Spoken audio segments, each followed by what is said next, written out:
Welcome back to the stream, folks. You might have already heard Tuco meowing about this bolt that he really wants me to throw. Yeah, we got that, Tuke. My cat loves to play all the time. Particularly addicted to these 1/4-20 nylon bolts that he just wants to chase all over the shop.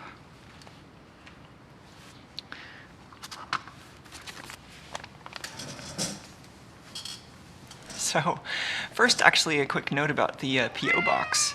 So, some folks have already noticed that I haven't made a big deal of it, but I do accept, quite gratefully, hardware donations or whatever people want to send my way to take apart or tear into or make use of on the stream. And actually just got something that it's very thin here. This comes from Eugene, Oregon. I won't show it on screen because it's actually a check, so I don't want to give away any personal information, but a little monetary donation from Eric from Eugene, Oregon. So that was greatly appreciated.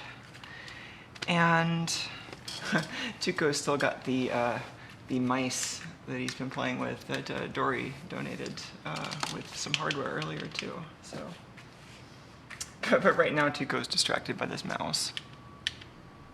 Or by this bolt, rather.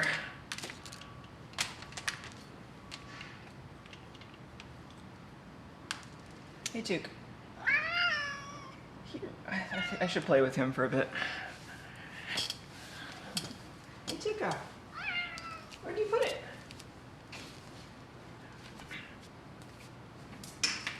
Whoa, it just bounced right back.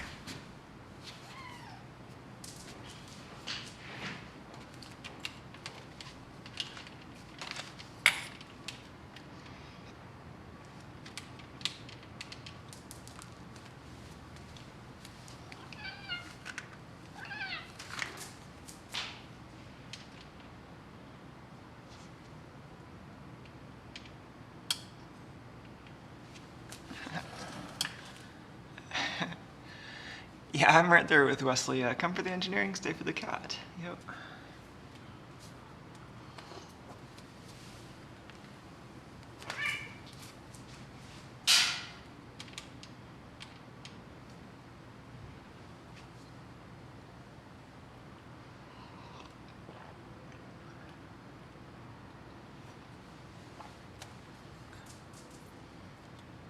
Tuco, why did you put it all the way over there?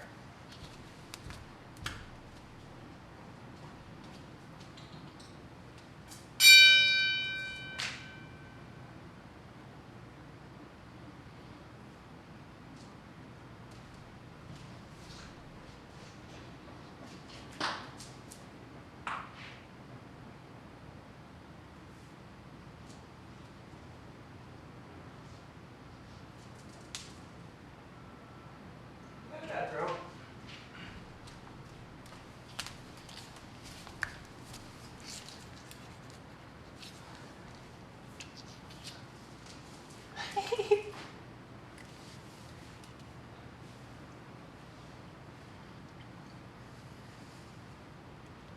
Bring it all the way over here, Tuke. Yeah, good job.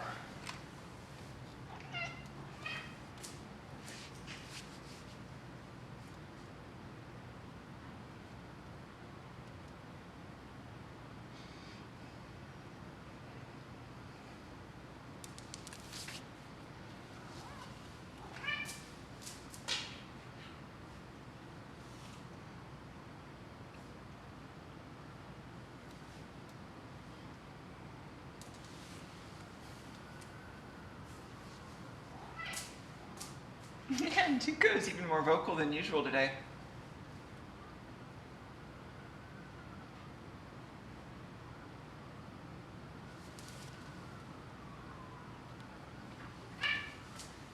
I'd set up a better microphone for all of your benefit, except I think that would distract me enough that Tuco would get pretty mad.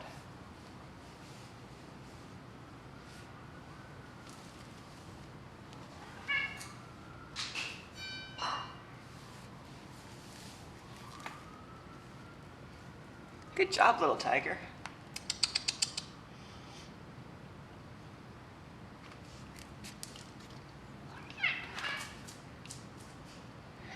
Whenever hunting, he always seems to end up kind of settling on a particular location as sort of a little home base that he brings his fresh hunt back to. And it changes, but it's usually something with some visual significance. So it looks like he's chosen this little circle of wires here. Sometimes he chooses a carpet square.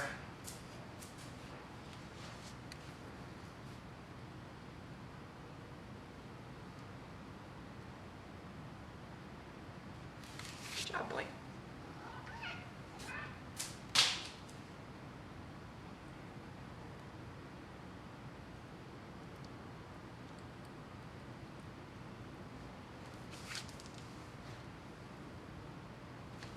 Whoa, that was a bad throw.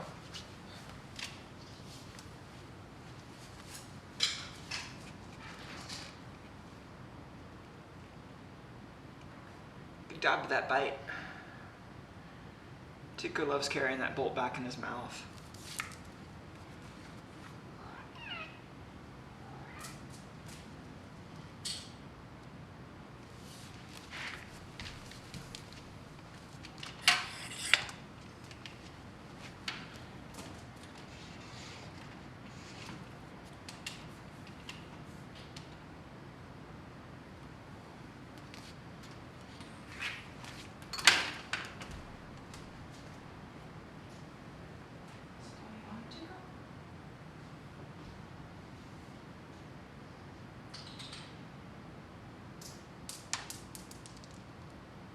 Are you done with that too?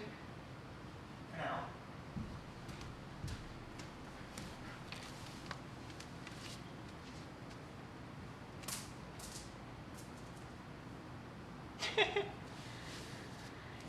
I think maybe he's done for the next couple of minutes at least.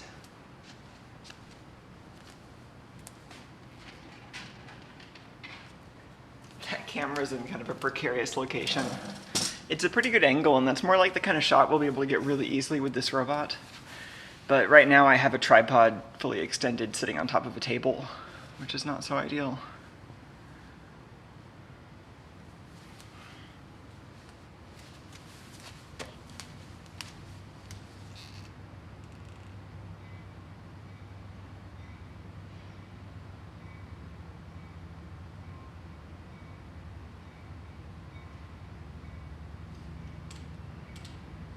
Yeah, I mean, it could actually be more like that, where the camera is somewhat high up, but it's zoomed in. I think that's going to look pretty good. Of course, with the moving camera, it won't look quite such a flat shot.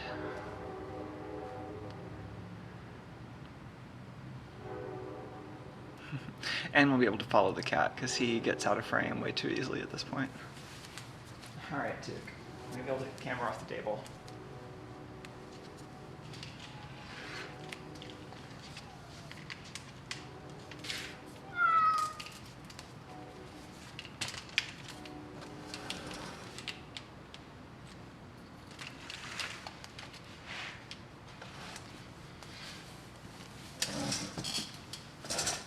All right, so let's get back to it.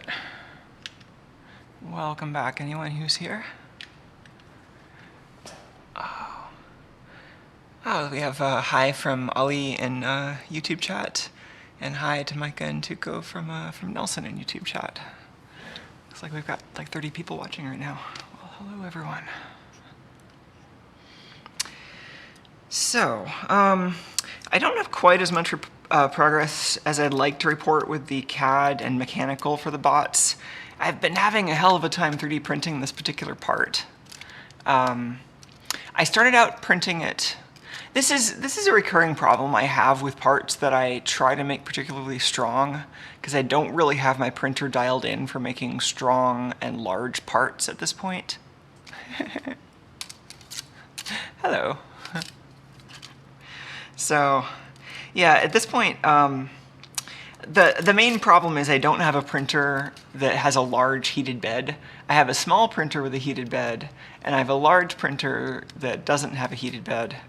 I have like a small heater under it, so I've been calling it a warmed bed, but it doesn't get to 100°C or anything. So, my first couple of attempts to print this part, I tried printing out of what's usually my material of choice on my setup for really strong parts, which is I like printing them out of PET because I can get pretty good results, and they tend to be really strong, pretty dimensionally accurate.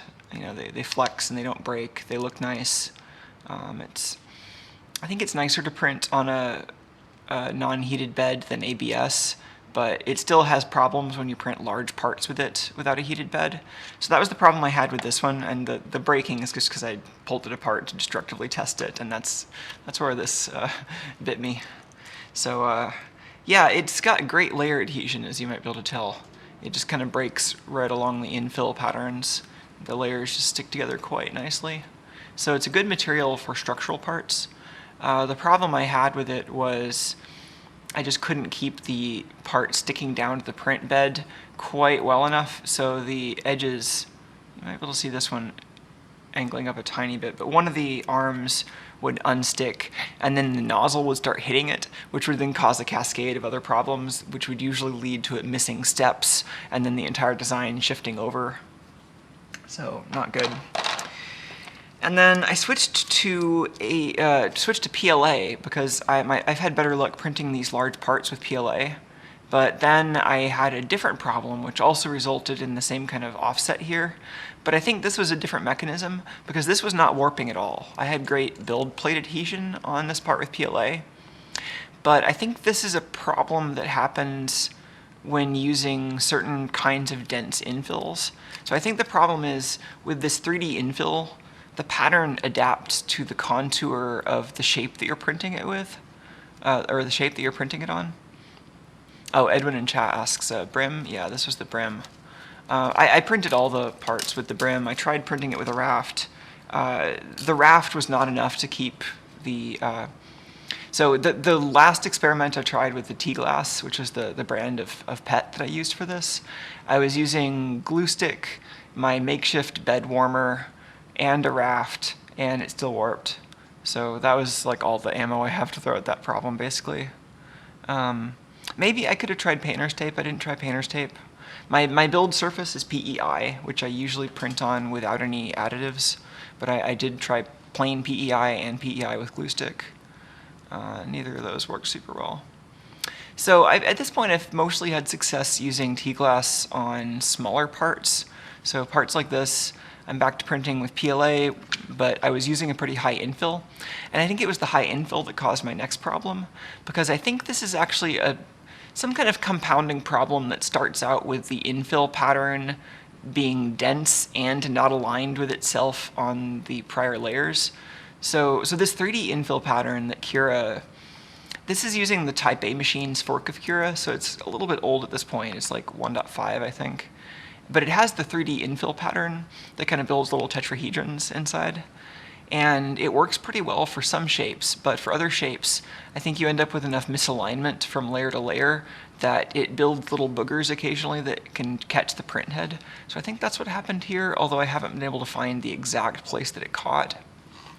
So that's why right after this print failure, I wanted to print a different model because I wanted to make sure I knew whether the problem was just that earlier thing I knew about where my printer was not dialed in for the high infill settings, or whether it was a different problem that I'm kind of wary of, but I don't think I have other symptoms of, where the cable running signals to the gantry with the motors on my printer, that cable can fail and it can cause the motor to lose steps occasionally. So for that reason, I wanted to print a different model, and so I printed a different thing that I designed. And this is actually printed out of semiflex. And the settings for that are different. You can't really retract semiflex especially well. So this is going to have a lot of boogers that I've got to clean off manually, but that's pretty expected. These are two identical pieces that after I clean them, they should be able to slide together and then clamp onto some wires and seat them around these carbon fiber rods. At least that's the idea.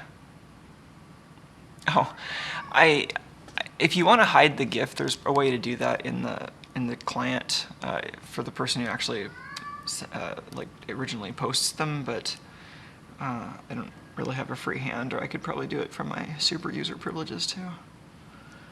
Anyway, I think the easiest way to clean this is probably just going to be to use use like wire cutters, use like flush cutters on the edges. Let's see if we can manual focus that.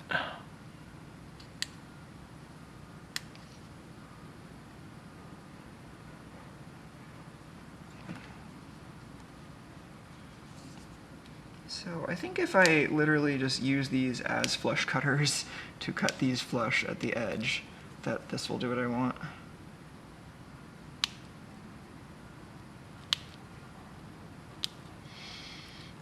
So this is NinjaFlex. Well, sorry, this is semiflex actually, which is a relative of NinjaFlex. Both NinjaFlex and semiflex are brands of thermoplastic elastomer filaments. I think the name of the company that makes this is Fenner Drive. And it's really neat stuff. It basically lets you print something which, feels a lot like kind of, silicone rubber. It isn't silicone. It doesn't have a lot of the properties you might expect from silicone. So, like, obviously it isn't heat resistant. It isn't going to be as non-reactive as silicone. It's not something I would trust for, like, food contact, probably. But it's reasonably good. And it's especially interesting in the variety of flexible and compliant shapes it lets you make. People have been printing like drive belts out of it and stuff like that. I'm actually considering using this same semiflex filament to print the drive gear for the winch mechanism. Since I'm still debating how to actually do the next design of the winch, and a lot of it centers on, do I try to, how do I support the winch shaft? How do I couple it to the motor? Do I include any additional gear reduction beyond what I've already got in the gearbox? And for a variety of reasons, I actually kind of like the design implications of having the motor drive a gear along the edge of the winch. But I'm really worried about the noise. Like, 3D printed gears don't have a reputation for being quiet. And I've heard some conflicting things about that, like, oh, if you break them in properly and lubricate them properly and your printer is dialed in, then you can actually make some nice gearboxes. And I've seen some pretty impressive examples of gearboxes as far as like strength and speed and torque on like YouTube, but I don't see a lot of people talking about 3D printed gearboxes that are really quiet. But then I was thinking about maybe, well, what if there's like a compliant mechanism? So what if the outside, because I was originally thinking actually not about using a gear, but making a compliant coupler. There are various kinds of shaft couplers that you can make. There's one in particular that I'm forgetting the name of, but it basically involves two rigid pieces that have little kind of wedges sticking out of their face, and then a compliant layer that sits in between those wedges. So imagine my fingers are, on one side this is part of the winch mechanism, and on the other side this is part of the motor. And then as I turn this, I actually have kind of a rubber little wedge in between those that actually acts to absorb some amount of flex in there but still transmit the power. And so I was thinking about how to build basically a really wide version of that into the spool on the side. I still kind of like that idea. And I think that, that was when I first started thinking about maybe using this semiflex material for power transmission. And I still kind of like that idea because it seems like it'd be really easy to keep it quiet. If I had the power going through one of these couplers, I don't have any sliding of plastic on plastic, which seems like it would be loud. But then I have the problem of supporting the spool being harder. The easy way to support the spool is just to put a metal rod through the center with bearings at either side. And I'm kind of leaning toward doing that actually because it's the easiest way to make it just actually really strong. So I might do that. It causes other problems though, because now I don't have access to the, I can't just use one, I can't directly couple the shaft of the winch to the motor, for example. I can't even use a traditional coupler, but I could mount the coupler kind of concentrically with the shaft. So I could either have a really large bearing that goes around the coupler, or I could build a coupler that goes around a small bearing. Either of those are totally options. Building the coupler to be smaller than the bearing allows me to fit the coupler inside the winch, which makes the whole, or inside the spool, like under where the cord would go, which makes the whole assembly much smaller.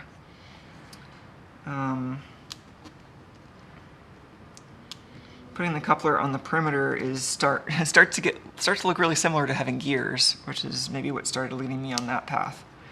So then, gears, now I'm signing myself up to have some friction, but if I have nicely mating gears, well lubricated, maybe even use a flexible pinion, then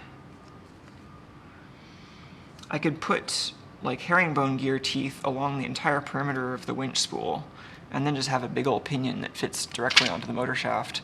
I could even make the pinion really long and have it mate with gears on both sides of the spool if I wanted to. That might need a bearing and another shaft.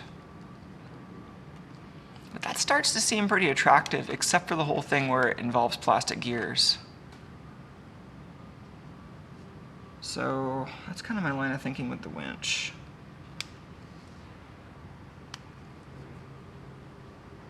I feel like I'm giving this a haircut.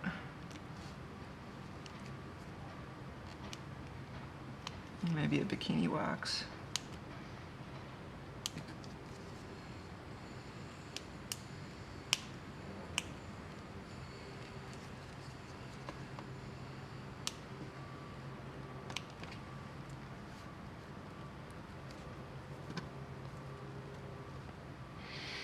Oh, Jan or Jan in a YouTube chat was suggesting to maybe print it in several parts in the smaller printer and then glue them together. Yeah, I was thinking about that. I don't know if I'd glue them. I think what I'd probably do is design a joint for them that allows the material, because with glue I'd worry that the glue wouldn't be as strong as the material itself, whereas I think I could design a joint that is easily strong in the ways that I need it to be strong. That's certainly an option, is if I need the benefits of the nicer material, but I can't print a large part in it that I just break up the part. So that's certainly an option. It involved kind of a central ring that needs to be strong, and then some kind of radial arms that don't need to be as strong, but need to be somewhat good at not kind of changing in their angular relationships. So they need probably like a really wide dovetail joint or something.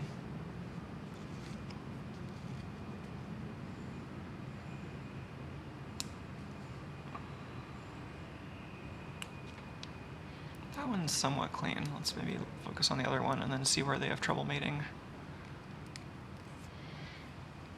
This is obviously a design I've never tested before, but the idea behind this, let me zoom out a little bit. So this is the robot in progress over here. You can see this sensor saucer. It's upside down. It's kind of on its head right now. The umbilical cable would come out here, going toward the ceiling. This piece goes right up in there, basically. This microcontroller, I think, actually needs to go a little further that way. But there's a port that the wire goes through that comes up to right about there, and then this strain relief clamps on above that to actually have some clamping pressure. And then we have some circuit boards. I'll actually just take this apart probably, since this needs to go slightly differently positioned. So we have this sensor board. And these just gently snap off the carbon fiber rods.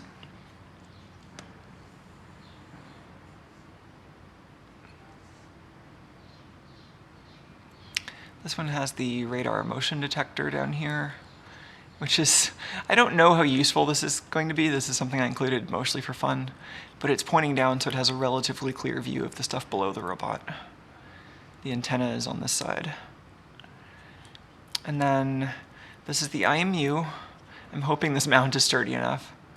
It's just mounted there at a right angle. The angle is a little bit weird because I wanted to ensure that I have access to turn this trimmer pot if I need to.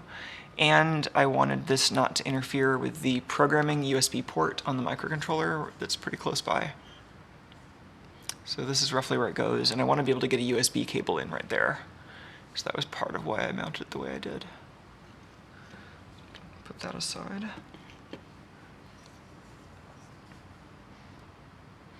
And then this is the main microcontroller. Obviously not the only microcontroller. Plenty of these parts have their own compute power, but this is the one that we're programming. Actually, this might be easier just to slide off that way. So, same board we were working with earlier, but now attached to a handy tray. 2 of these plastic parts, M3 bolts, clips onto the carbon rods.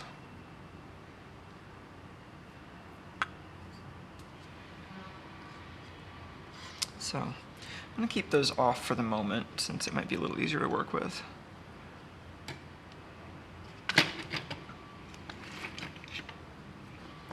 Let's go back to getting this ready. This is going to go one piece on there, and the other piece, they're symmetric. They should just then kind of forcibly slide together with pressure around the cable. So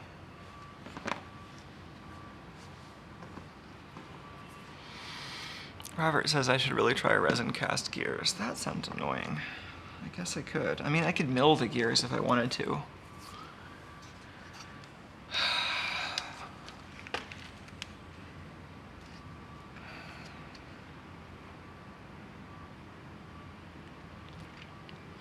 I mean, part of the trick there is that I would like one of the gears to be built into the spool.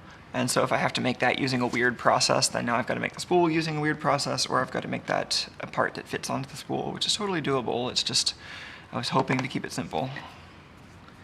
And anyway, 3D printing actually, if it does produce a tolerable amount of like noise and vibration, you can do some great things with 3D printed gears. Like a lot of what makes 3D printed gearboxes really cool is that you can do herringbone gears really easily. So you can have the advantage of helical gears, and it all just stays together because the forces are balanced.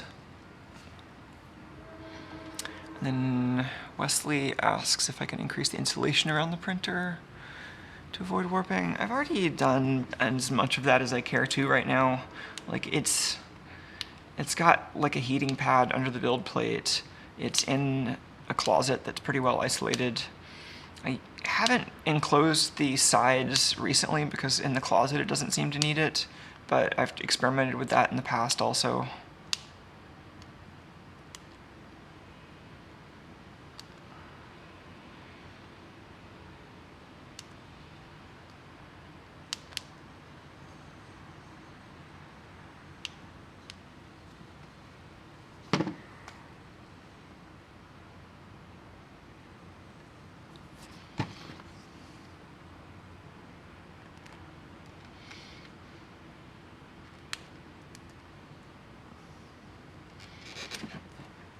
I mean, the best solution is probably just to do a DIY heating mod for that printer.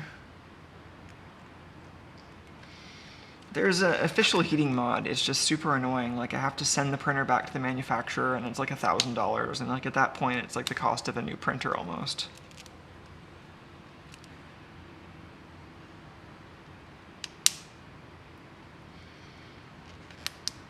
And my little printer has a heater, but it is small and it's fast, but just not quite as accurate, and it has a Bowden drive, so it can't handle as many materials.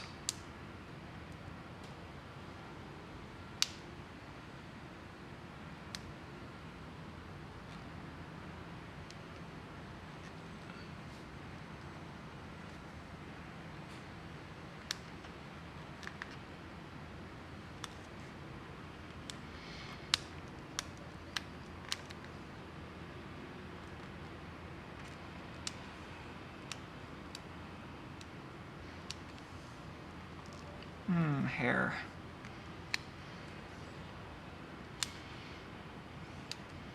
I don't know how clean it's going to be important to get this part. I mean, to some extent, the hairs just provide additional grip.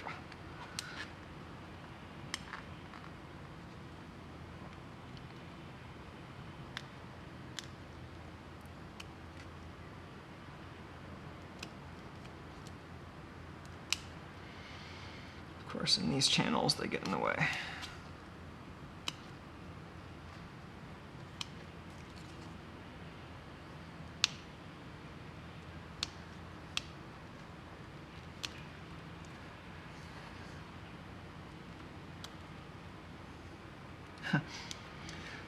White filament is hard to photograph for much the same reason as black filament.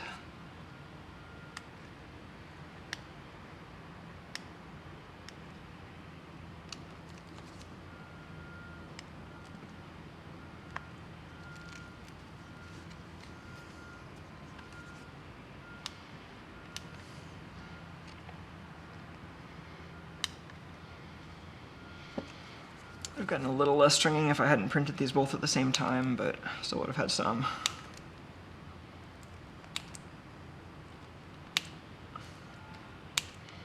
I could have had the printer print these at different locations on the build plates. I just forgotten to enable that option in Kira at the time. And that would have let it print them one at a time, which would have been a little less stringy. These particular strings would have still been there, though.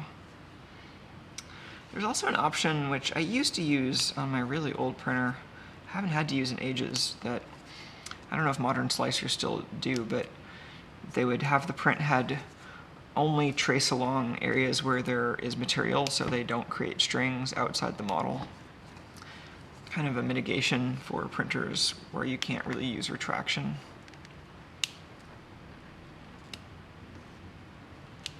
I remember encountering it first on printers that just had really bad extruders that didn't, like the DC motor extruders of old. But it would be useful on stuff like this, maybe.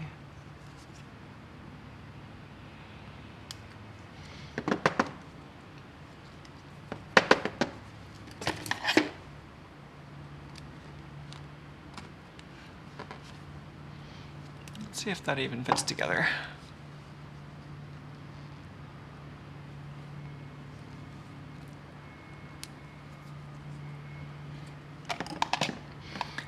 Oh geez, Wesley's wondering what it would be like to print in a vacuum chamber. That seems like a really difficult thermal management problem, huh? I've always thought it would be pretty interesting to see desktop printers start including like closed loop thermal feedback now that thermal cameras are starting to get more affordable. Let's see if this at all fits together.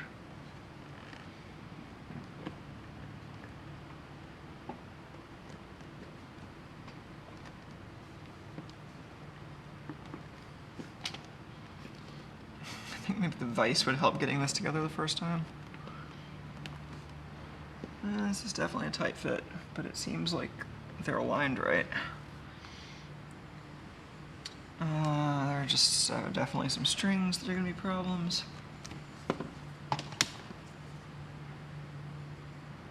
Like these. Well, next time I do this, I want to try to include just fewer nooks and crannies in the geometry for strings to hang out in.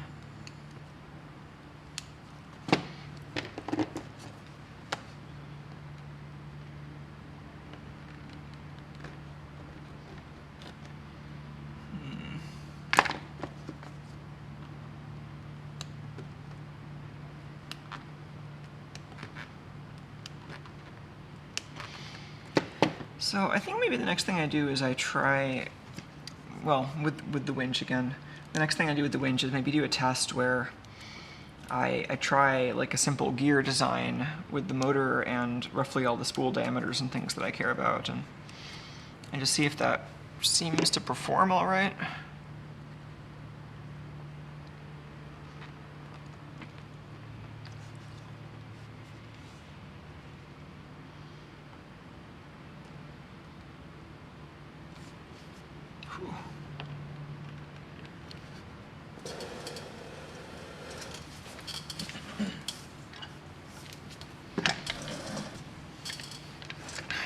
Am I ever going to get this back apart again if I put this together with the vise?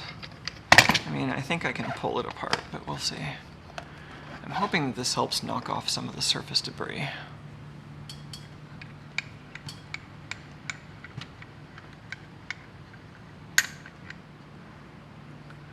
this even going to work with semi-flexible material?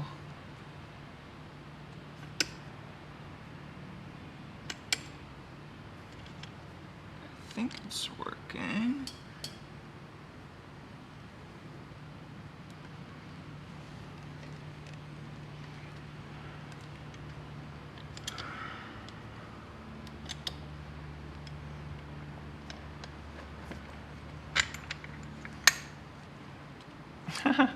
Wow. Yeah, that's gonna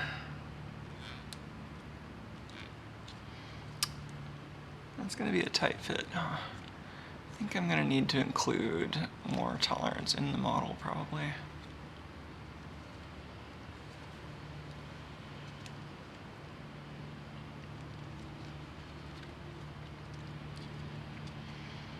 Yeah, I was worried about this stuff not staying together, but wow. That's tight. So maybe this part needs a redo. Let's at least see if we can maybe clean it up a little bit better.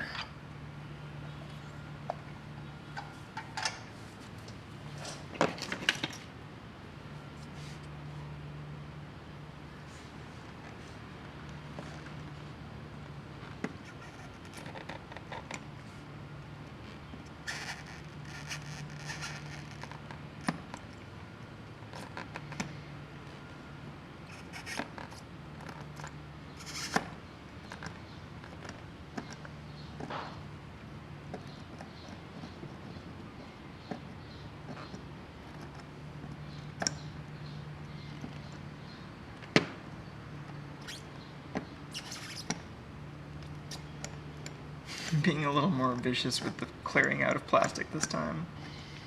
Since it's clear there's way too much. Well, I say plastic, but this is thermoplastic elastomer.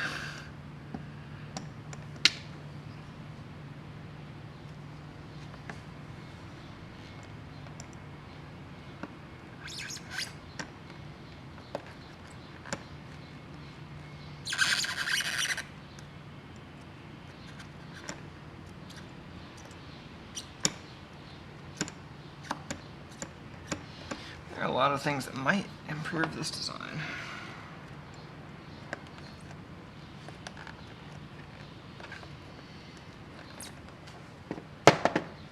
I mean, it's also possible that maybe I should just make this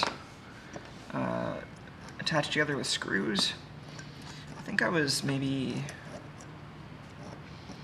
I don't know, this pretty high infill semiflex is actually much more rigid than I usually remember it is.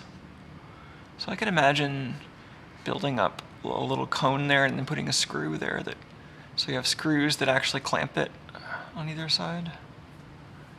I mean, if I can get this to work, this would be much more solid than the screw joint.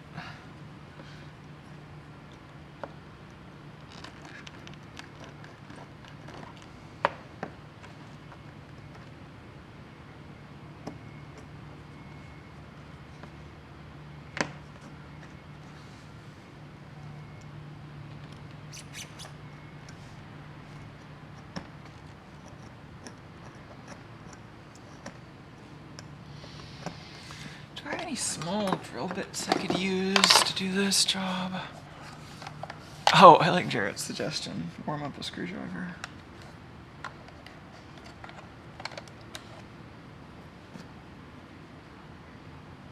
Oh. Oh, maybe let's try that.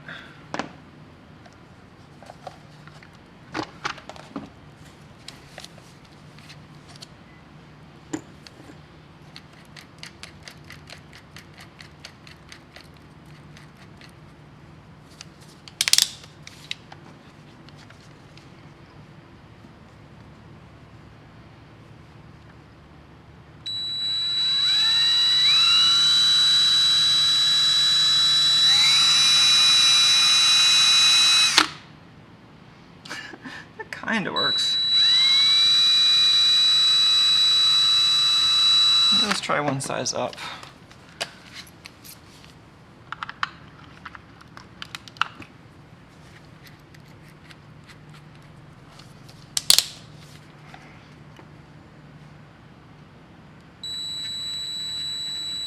Now that is enlarging the hole for sure. Okay.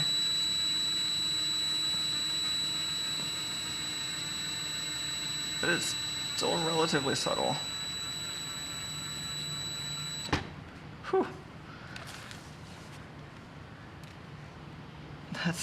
So that one was already relatively clean. Let's just do this on all the others and see what it looks like.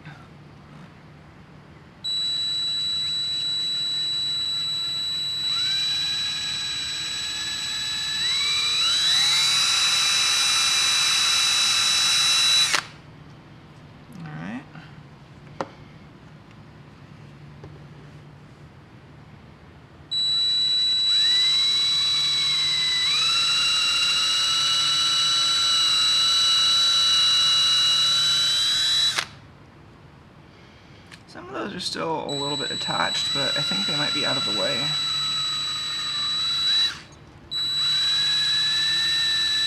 This material really just wants to grab the drill bit.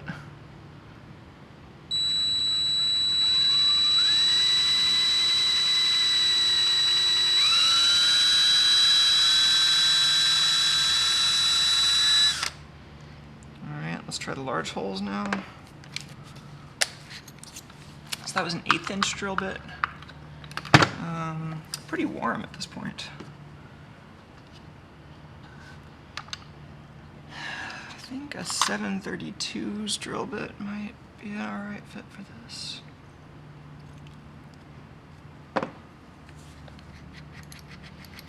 These sizes were all pretty round numbers in millimeters, but I'm forgetting what I set them all to at the moment. Of course, I designed it in metric, but most of my tools are imperial.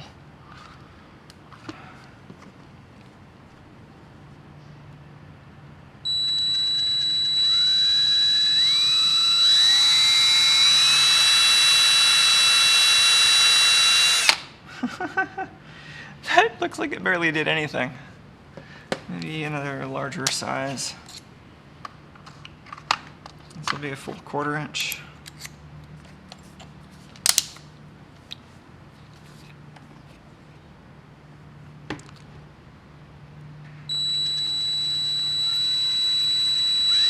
That's a little better.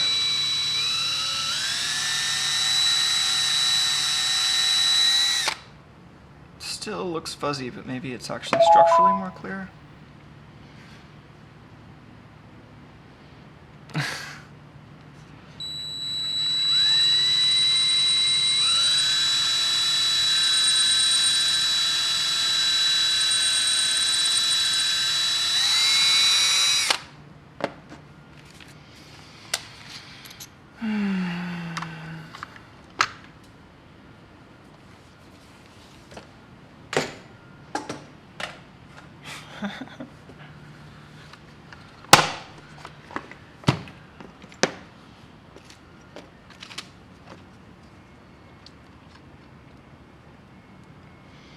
Is this any better? I think this still points to redesign. Brown. Alright. I guess I was just assuming it would be flexible enough to flex out of the way. But no, there's just a lot of material there.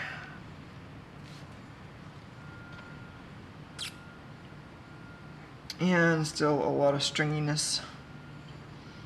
I should just include a decent amount of tolerance for stringiness in the design. I don't know if I'll be able to get it apart if I use the clamp, but since I'm planning on throwing this one away probably anyway, then let's just see if we can clamp it together.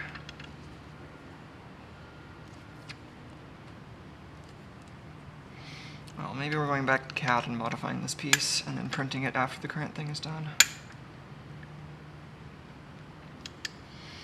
I also might need to rethink the shape of this opening. I don't know, we might also just make it screw together since that might be easier to deal with.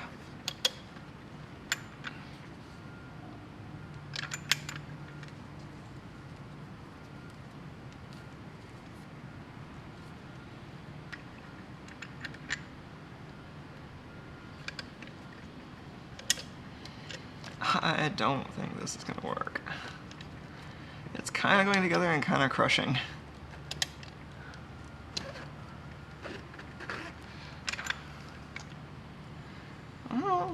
If I alternate sides,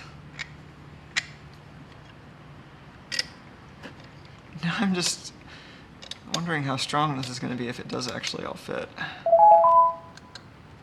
wonder if lubrication would help. Oh, that's exactly what BFX666 was saying. Yeah, I mean, the actual thing, I don't think I'd want to lubricate it unless I'm sure I'm putting something on there that's not going to affect the wiring or degrade this over time. Because, like I said, this is not as unreactive as silicone. So, but I don't know. I've got some like lithium grease, which is probably fine for it. But I don't think that's going to help it go together because I don't think the lubrication is going to have a way of getting into all the parts it needs to get into at this point. Maybe if I lubricated it before I started this process. But it's still just so tight, I don't think this is going to help.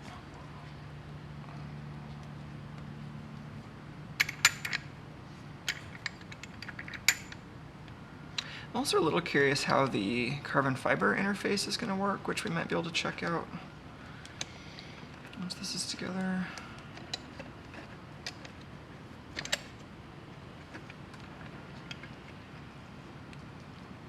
I mean, it's also possible this piece might work out. Like, maybe we can just force it all together and then force the cable into it, and maybe it just works, but I don't have my hopes up for that at this point.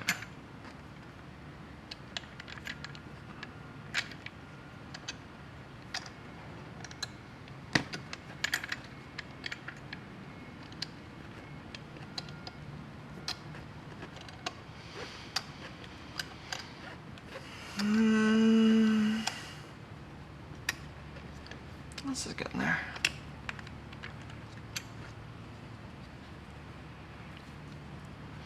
Wow. I mean, I could have just printed it all as one piece if I'm going to do it this way, right? I assumed that I was going to want to slide it together to lock it onto the wiring on the carbon fiber rods. But if it requires this much force, there's no way I can do this when the robot's together.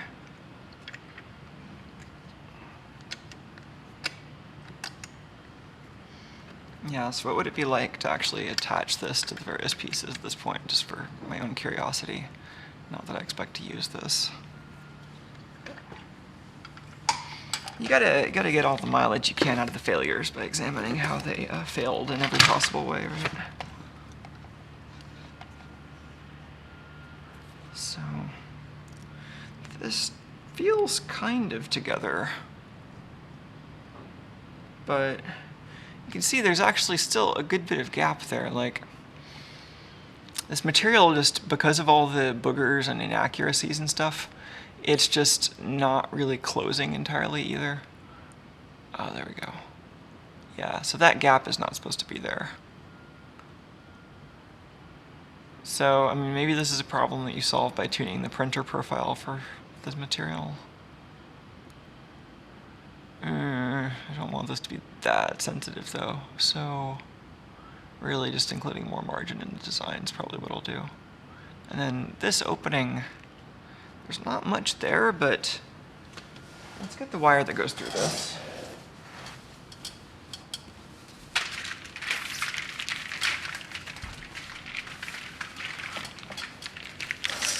This is what it's supposed to be clamping on. So,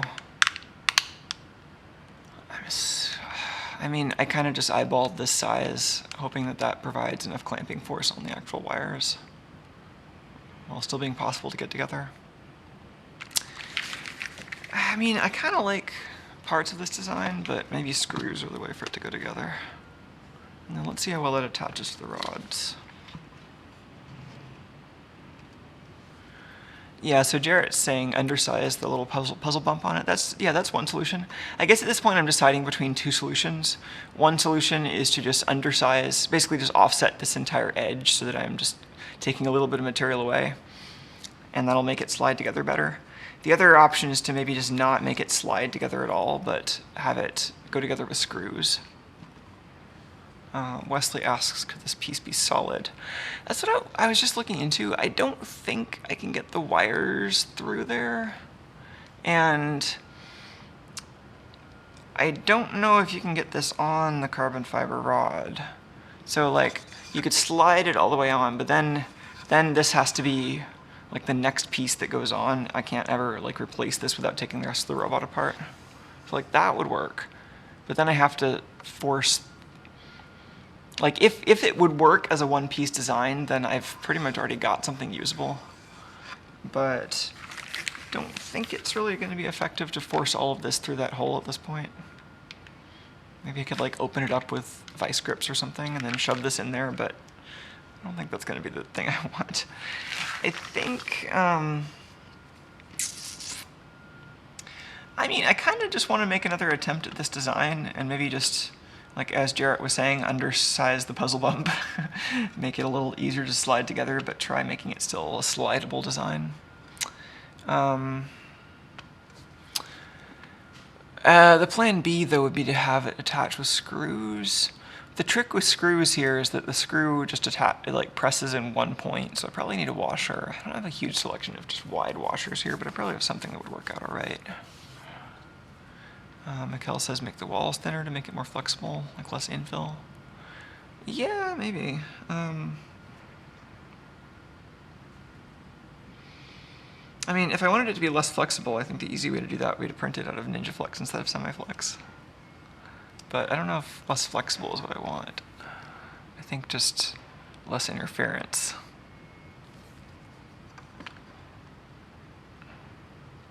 Let's look at this profile. It's flexible, but the interference is what I don't want. It's just there's too many boogers attached to other boogers and sliding against rough surfaces and bad stuff like that happening. So, but now that this is together, I'm curious how hard it would be to get this apart.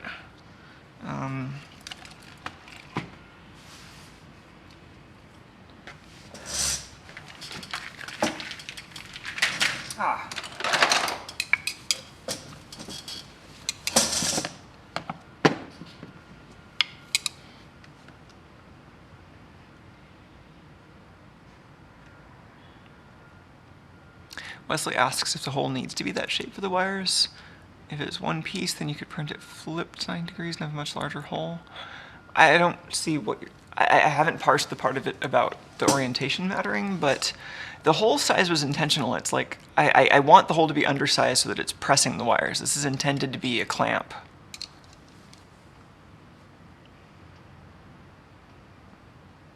Yeah, and then Mikkel's suggesting another solution, which I've thought about, but I was trying to avoid the complexity of, which was just to have both like a squishy part and a solid part. And yeah, that would be an option. That would be the next step. Just add complexity.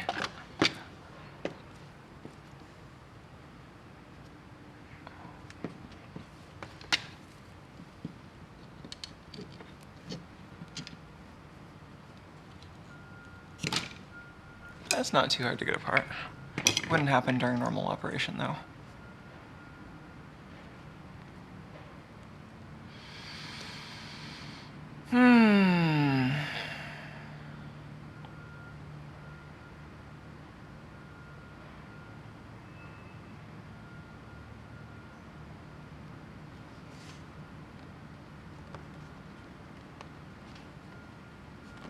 I don't think any of that really got that easier. But yeah, I mean, I don't know. I'm going to try this approach with just some different parameters and see how that works. And if I think I'll give this another shot, and if it still doesn't work, then maybe I'll design something with more pieces.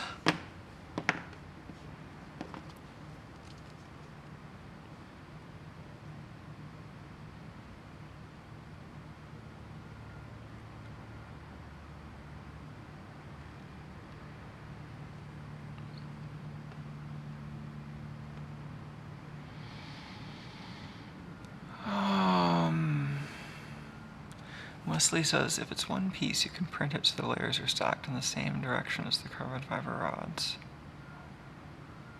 What do you mean in the same direction? So the you mean the z-axis that I'm stacking the layers on already is parallel to the carbon fiber rods. These were printed like that. That was how these were printed. So I can make this hole whatever shape I want. That was just the whole shape that I chose.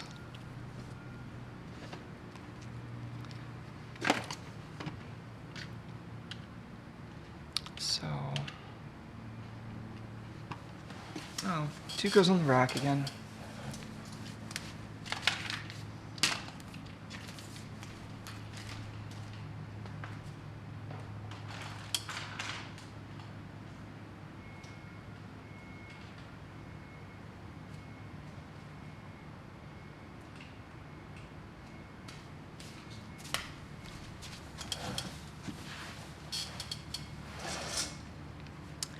Actually, maybe you know, the other problem with the sliding mechanism is that it requires moving the microcontroller far enough down that I have enough room to unslide it, which I also want to avoid.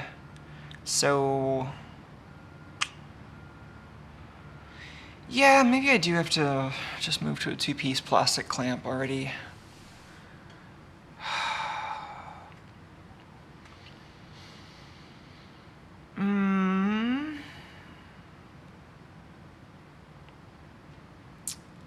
Okay, I can see how that works. Let's do that.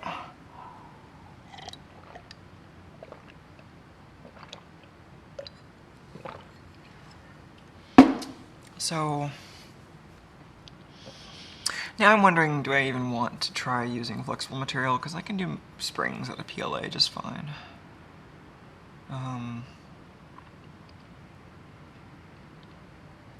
The other option that I considered a while ago, which maybe it's time to revive, that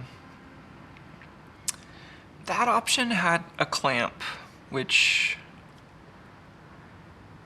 I think the idea behind that is you had 2 pieces that you would attach with screws. One of those, and then you attach them around the carbon fiber rods. One of those pieces also had kind of a cylindrical cuff that you would put the cables through, and then you would fill that cuff with like RTV silicone, and it would form a like a strain relief seal around the cables. So,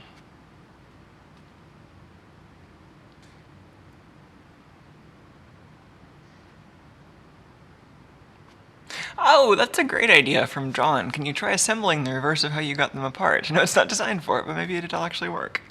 That's a good idea. Let's try that. Yeah, and oh, geez, if this works, I could just put some cable in there.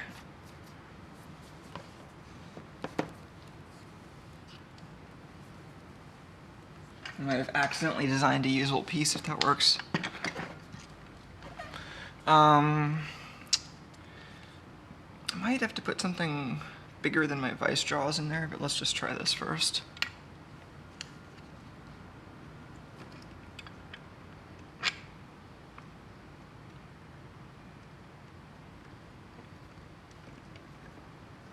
Oh, look at that. I think it's gonna work.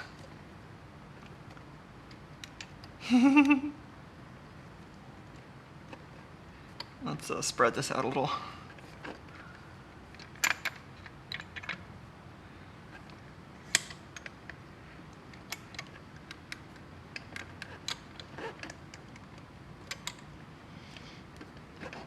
This would also work with a little more clearance, probably. These little widgets don't want to go all the way into the holes.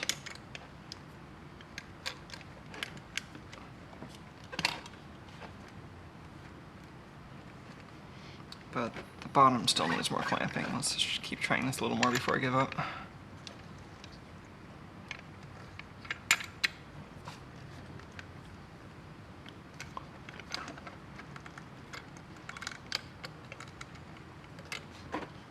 Oh, I feel like this would work with slightly different angles.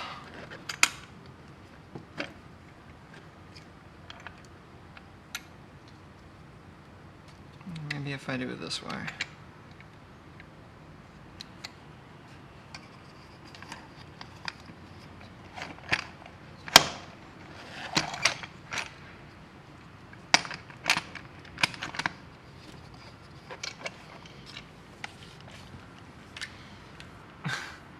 WD-40.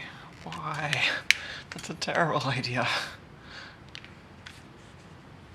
I don't know what you would use WD-40 on this for other than to make a mess.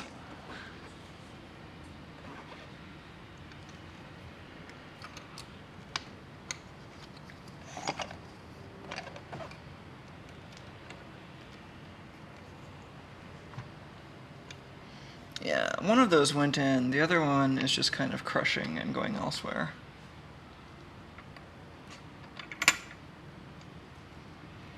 Okay. Yeah, this is not really working. If this even does go together, it's going to be really warped.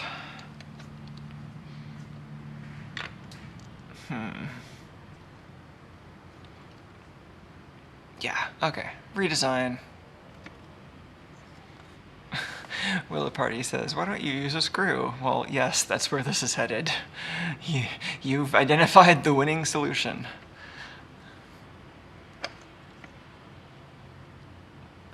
Yeah, no, this wasn't about the screw never having been on the table. I was just trying to see if I could get this design to work.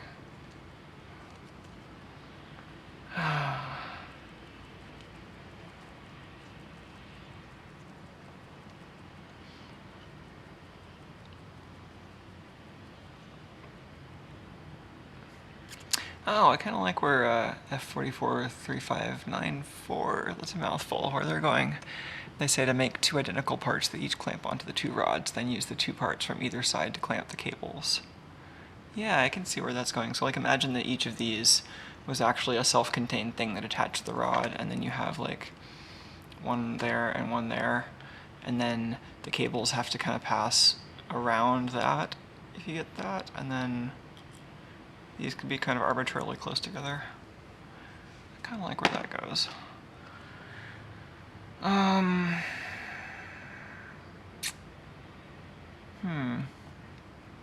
Yeah, maybe let's take this back into CAD.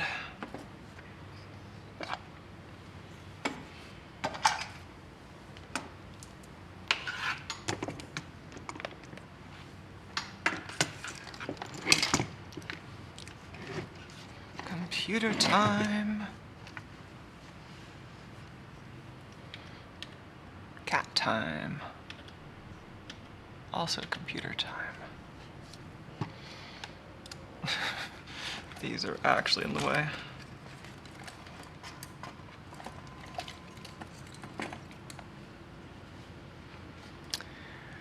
Okay. So this is what we have so far. Yes, you might notice I was just... Oh, do we have one that doesn't have the chat completely covering that up?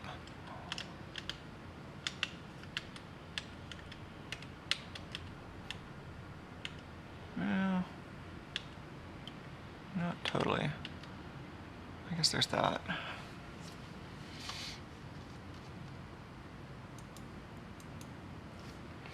Yeah, so you can see the list of components over here. Some new things, some old things. Here's everything so far. So the whole robot's kind of tall. At the bottom, here's the mock-up for where the gimbal goes, with some of the parts we printed earlier. Carbon rods holding that up. This is the connector for the video coming out of the camera, which I was about to make a bracket to hold that. And then there's the motion sensor, the IMU, the weird little kind of frog-shaped bracket that holds that, microcontroller and its brackets, and then the completely ineffective thing that we just designed up here. Then there's the sensor saucer, along with the elusive leash anchor up here that we've been, or not the leash anchor, the tie-off ring that we've been having trouble printing. That's what's in the printer right now. And it seems to be going all right.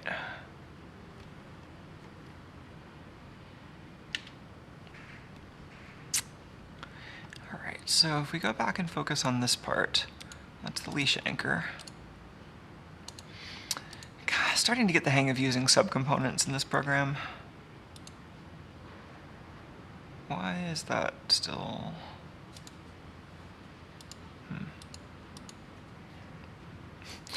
I thought I was going to see all the parts that were outside of this leash anchor turn translucent, but this part is still pretty opaque. Maybe that's just due to the material it's made out of.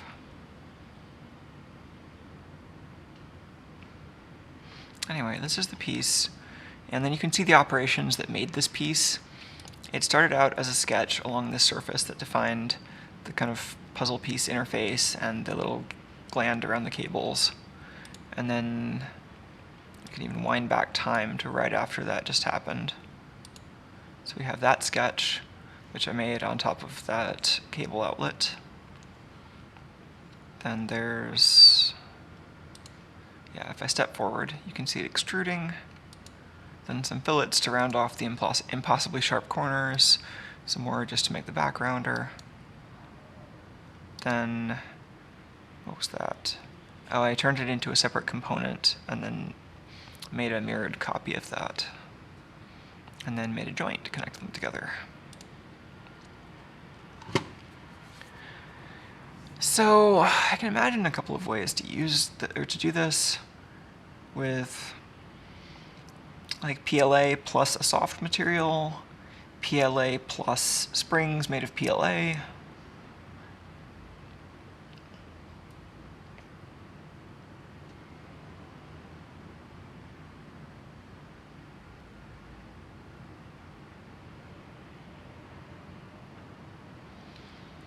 I mean, the easiest way to do this is probably,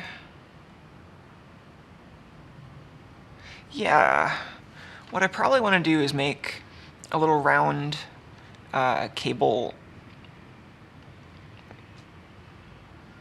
I don't know what to call it, but like a piece that you can kind of stretch onto one end of the cable, and then you seat that whole thing into this bracket, and then tighten two halves around it. I like that. And this bracket is already kind of what I want, but not quite. So let's actually go, let's delete a lot of this. Let's delete everything after this initial sketch, I think. Well, let's keep the extrude. And then delete everything after the extrude. Well, I don't know. Let's fix that up later. Let's not worry about that. Let's just roll this back to where we only have the sketch.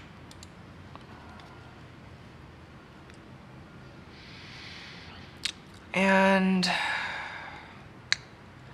I want to get maybe a better sense of how big of a flexible thing I can fit over the wiring I have.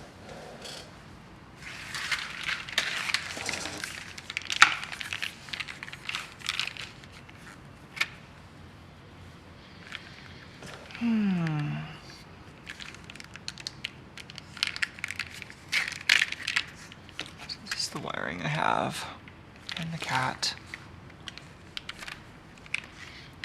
So 3 cables covered in some of this stuff. I'm not totally sold on using this. It's a little bit crinkly, which I could see being annoying.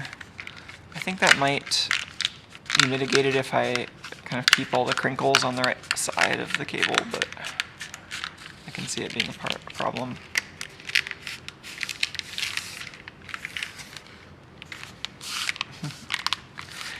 John suggests holes in zip ties. Well, I'm fine with zip ties in some ways. There are two reasons I don't want to just zip tie this to the carbon fiber rod. Well, maybe 3 reasons. One is I don't want to zip tie it just to one rod. I want to zip tie it to a location like right in between the 2 rods. So that's one. The other is I don't actually want the force to be concentrated just in one little location like that. I could actually use zip ties to hold a couple of plastic pieces together instead of screws. Although screws, it's easier to have them clamp onto the carbon fiber rods just like I want. Was that 1 reason or 2? Anyway, I also want to avoid at this point wrapping anything around the carbon fiber rods.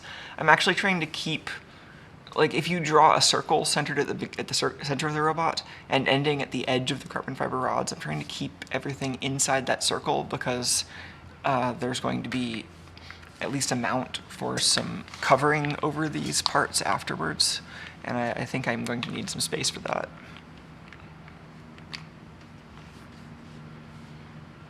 Mikkel suggests to use braid. Is that something I can just put on a cable like this, or do I need like a special machine to install it?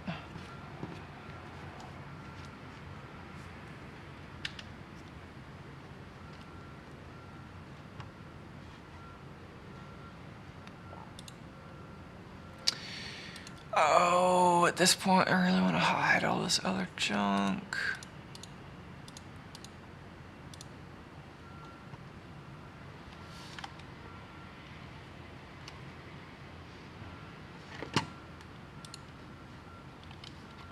Oops. Okay.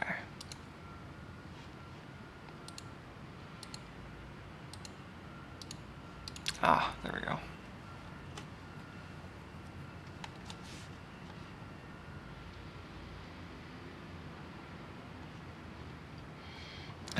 Let's check out this braid that Mikhail is suggesting.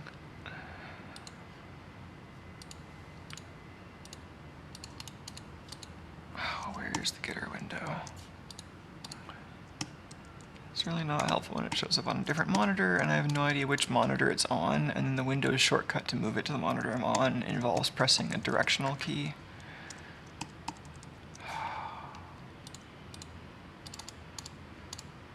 I think it's actually on this monitor, just off screen.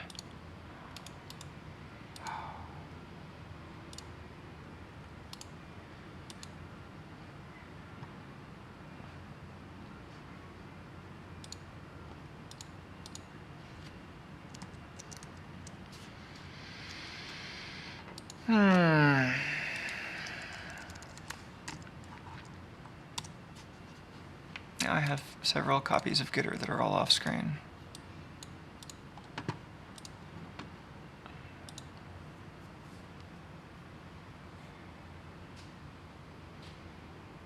This stuff.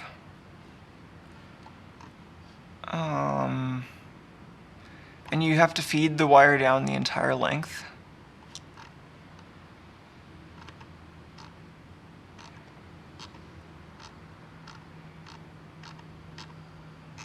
Yeah, I have like 100 feet of cable. This isn't gonna work.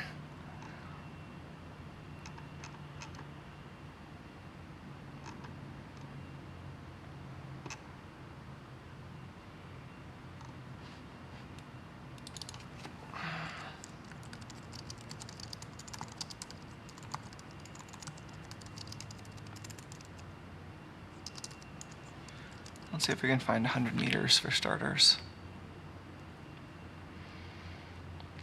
So you can get it in bulk, and it's not expensive.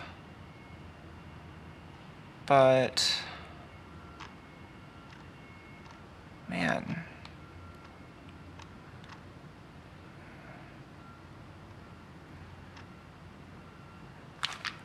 I have to imagine putting 100 feet of cable through this is not going to be fun, but maybe that's worth it. Well, whatever, we can do that or not. Some options.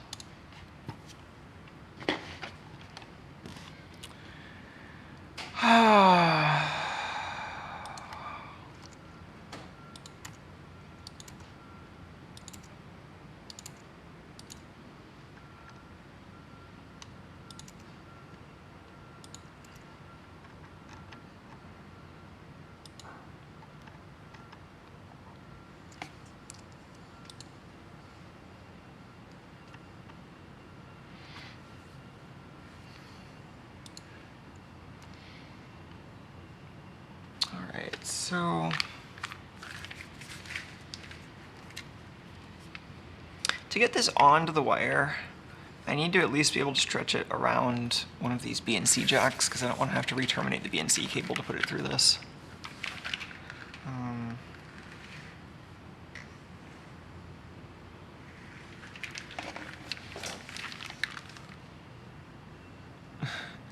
I mean, I also feel like I don't know if I even care that much about what's around the wire. I mean, I could just take this stuff off entirely. I have it tied with tape already. This stuff was mostly so that Tuco doesn't eat the wires, and it seemed like it would keep the thing relatively visually uncluttered.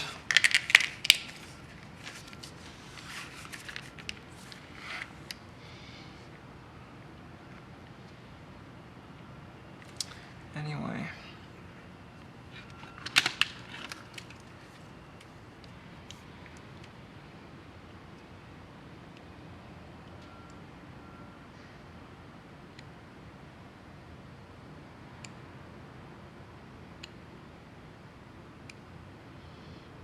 bet if we gave it like a 14mm hole, we could get that through.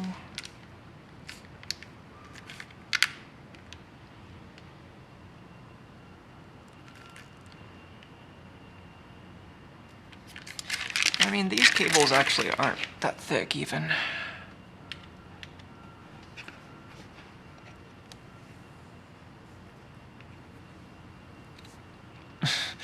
Mikkel wants the wire to be bright red. I guess it could be bright red.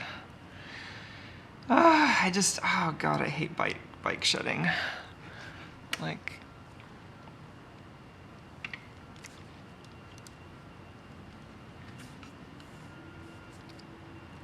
it's like, because there are a million options that are mostly identical, this is the part of the project that everyone wants to talk about.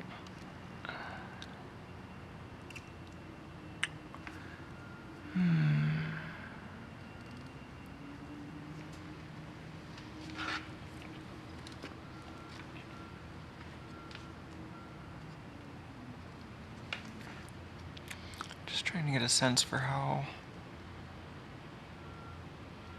on track that hole size was.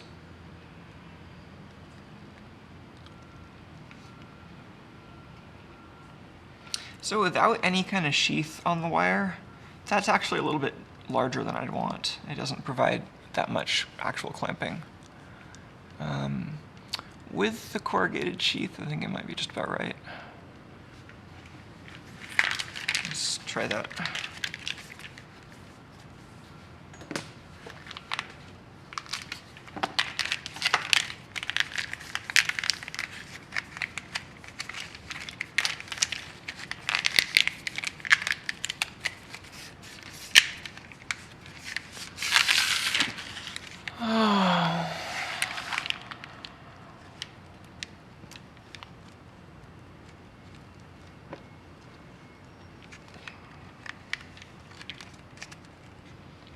So this can actually roll onto itself a little bit to get smaller right where the strain relief happens.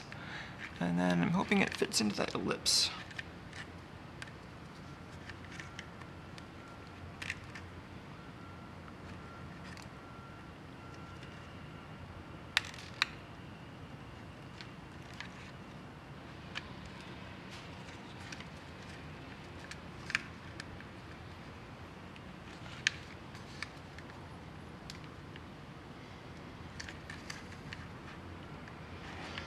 I mean, this is pretty much plan A still.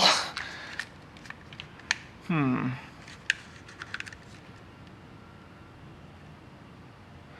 mean, that isn't actually going to fit together, but it's actually pretty close. So maybe this overall size is not too bad. Oh.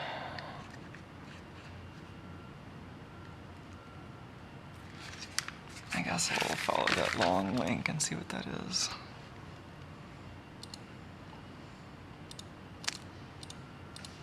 What do we got?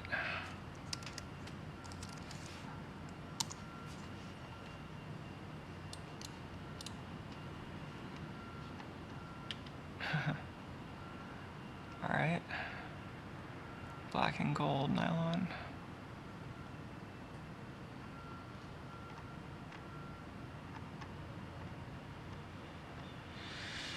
I mean, it's only 10 meters.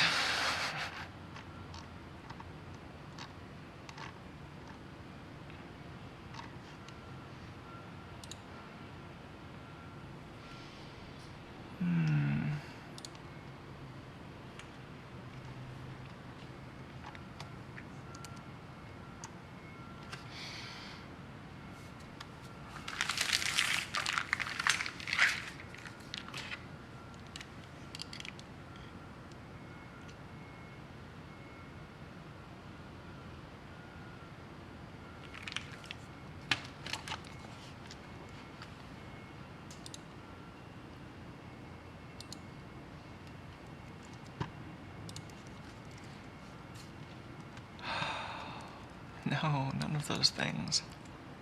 Circle. So that's about how big the BNC connector is that I want to get through this. I can pretty well imagine that fitting if I opened up this ellipse. What is the area, actually?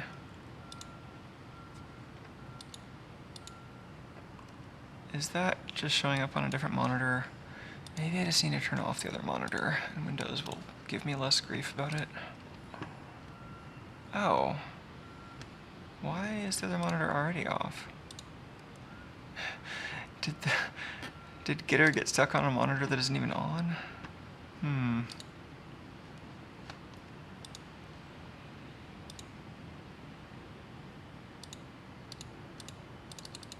I don't know where this measurement window is ending up.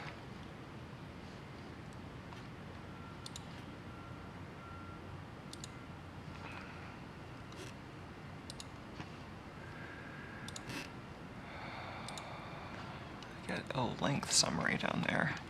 So I get a circumference of like 52 inches, or 52 millimeters.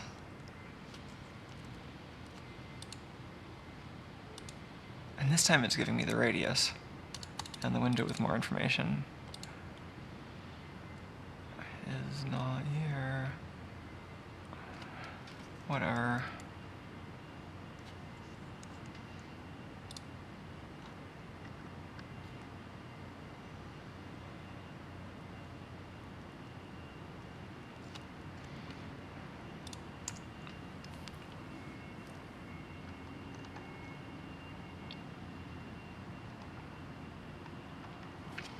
So I think I just want to keep the same shape that I've already kind of decided on. What do I have constraining this, if anything?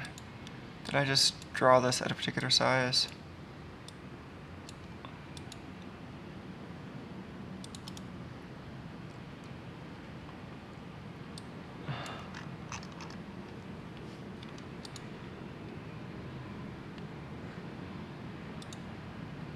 I think this is my minor axis, but I don't see any dimensions. If I try dragging one of the points, it doesn't seem to let me drag it. Oh, okay. If I go into the sketch, then I see dimensions. So 7. Sure. So the major axis was set by the width of that cable gland in the top, or the kind of port for the cable in the top tie-down ring piece. So I think I just want to offset this, have some material, have some ridges on that material so that it can kind of socket into a piece of PLA.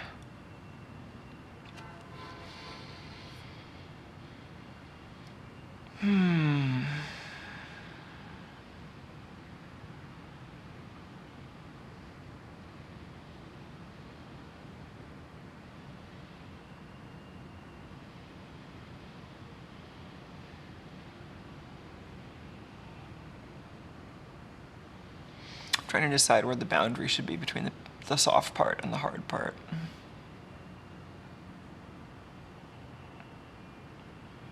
And I want to have some minimum thickness of the soft material. And in fact, maybe I even want a consistent thickness of the soft material. But then, of course, the wire is going to be in there, kind of deforming this whole situation a little bit. What does 2 millimeters look like? And then I'm also wondering if I maybe want some features that help to keep this oriented, or to keep it from sliding out. Maybe just a flange or a bump. Maybe some ridges.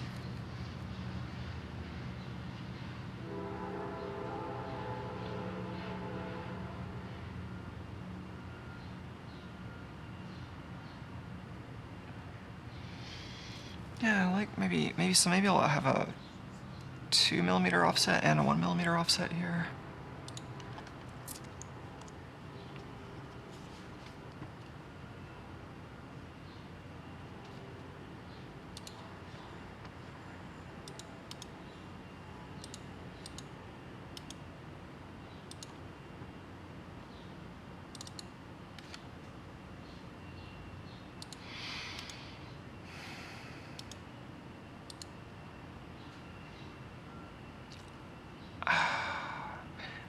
might be forgetting something, but this is really acting like there's a window that I need to interact with that it's placing off screen.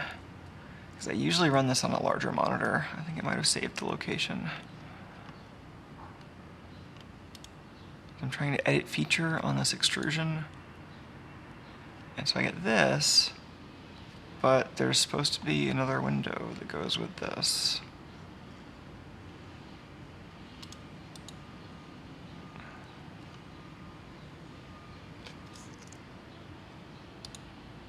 I guess I can just control click these to select them.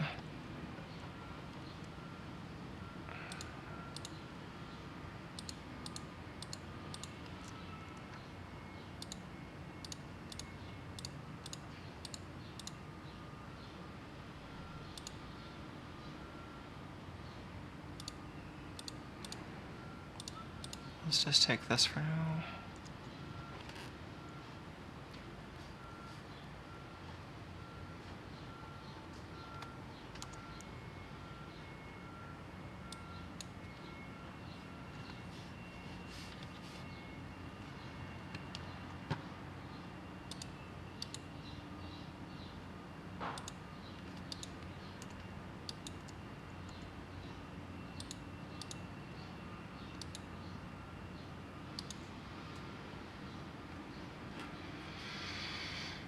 Okay, so we have those two pieces devoid of any center.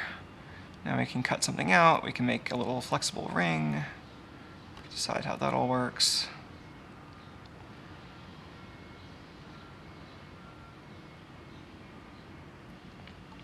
The plastic piece here, I probably want to reserve some space here for the actual bolts, but then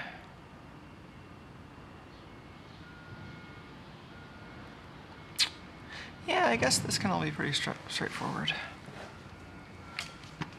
Okay, I want to make the flexible part next, so let's hide this for now. And these are going to rename.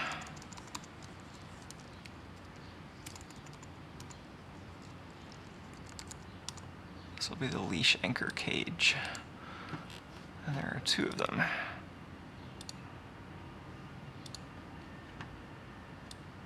So let's go back here.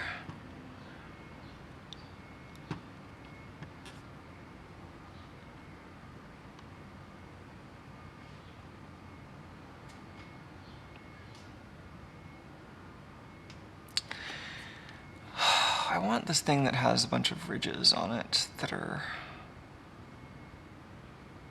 This is just a piece that would be pretty straightforward to design a sketch that you were then going to revolve around an axis to make, but doing that with an ellipse is not so straightforward, so doing it top down is maybe the right way to go. So here,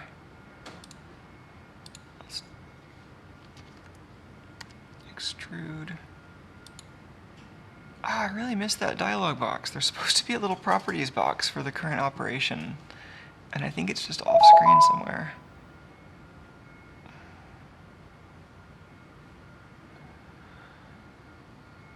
Oh.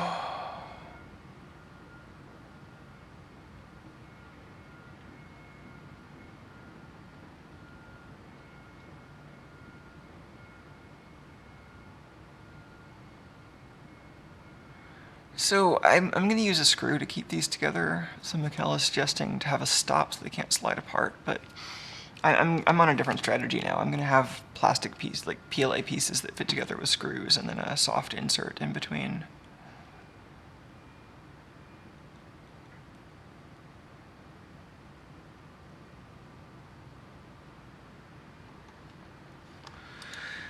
Oh, this is just making me miss the larger monitor now. I needed some of those specific pixels.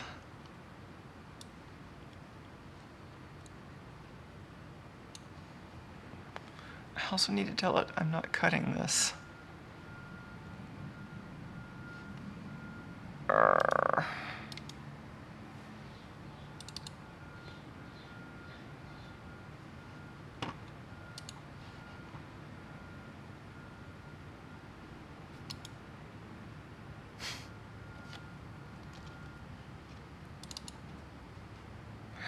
Oh, this is so frustrating. And it's not like this program has like a window menu, does it? Oh.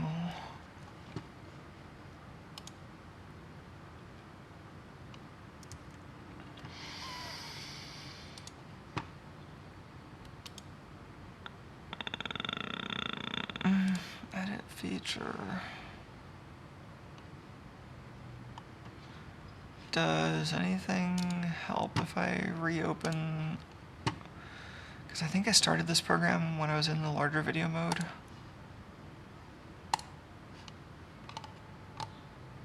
This is frustrating.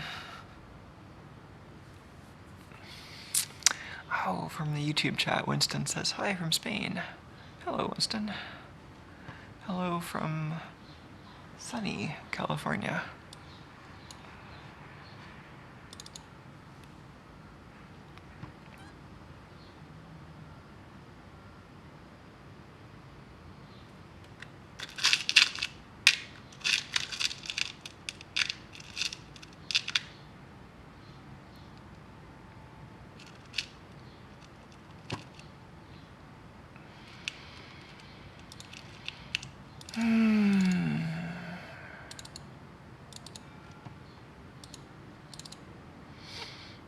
Oh man, this particular stuff eats into my patience pretty quick. Might have to do some more of this work off stream so that I can be screaming constantly.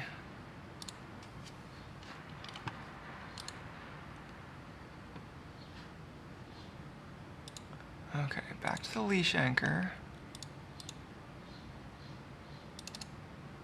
Oh, there it is. You just have to restart it, that's all. Okay. New body.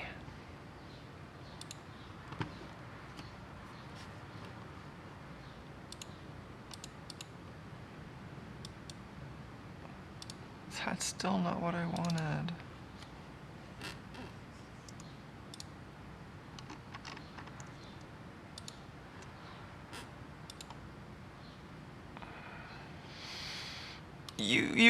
You both saw me click that, right? I selected this. It's in the selection set. It's drawing like it knows what I want.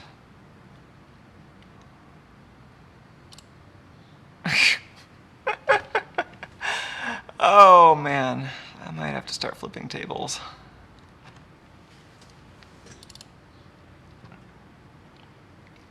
What is going on here?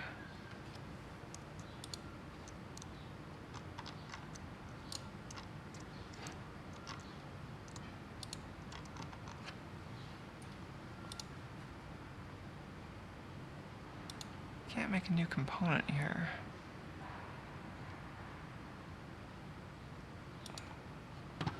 Okay, what if I just delete all of this?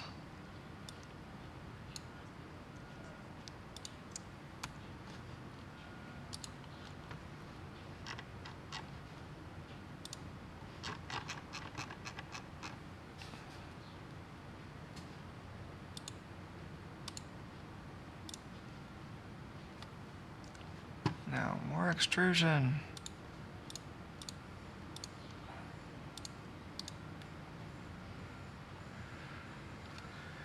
I guess I could also make this a little easier on myself by turning this into a construction line.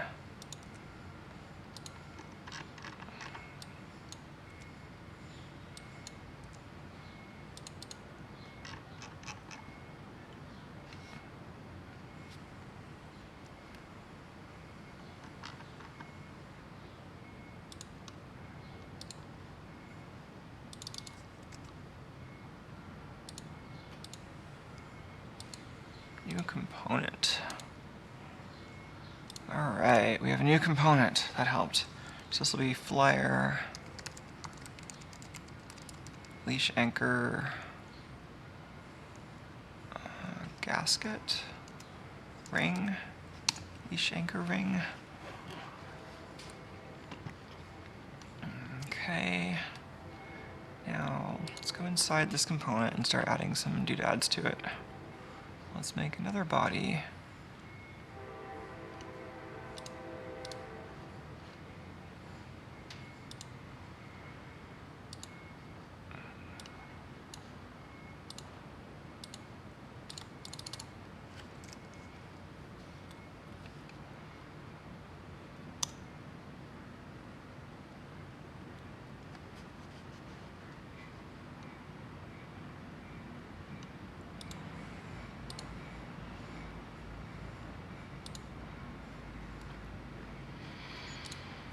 Okay, now another sketch.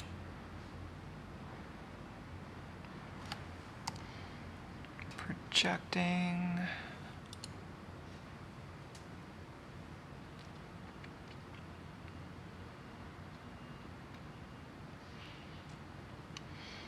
Okay, so I can imagine having a couple of kind of coarsely spaced bands where maybe it's thicker at the top, at the bottom, and then somewhere in the middle, and then a little thinner at two places in between.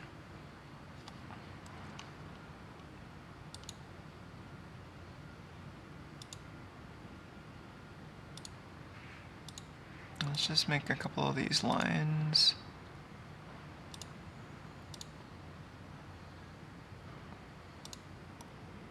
And now let's make them all the same length.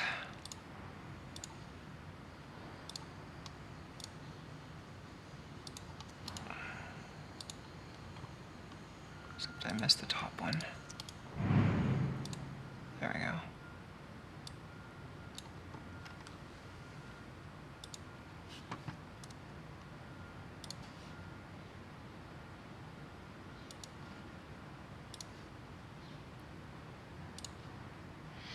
So I'm drawing these from my equally spaced vertical lines, and I'm being sure that it automatically creates a right angle constraint on the other side.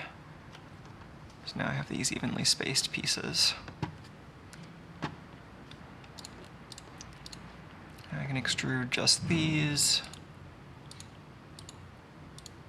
on both sides. Make a little slice and dice apparatus to intersect my rings.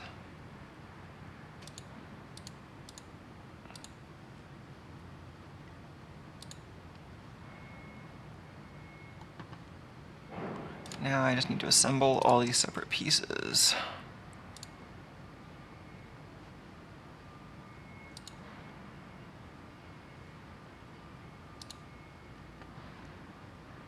Great, so now I have this one body which I can then name accordingly.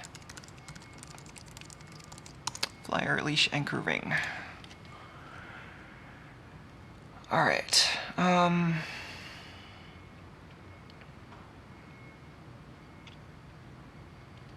So I'm probably going to want to print this up on edge like this, and these edges present a printability problem.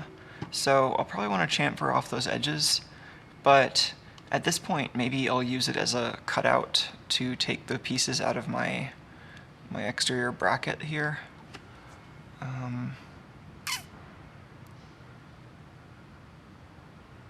Well, I was going to say I might do that just to give a little bit of extra room for it to fit, but actually chamfering it first will also prevent the same problem in the mating pieces, so maybe I will do that.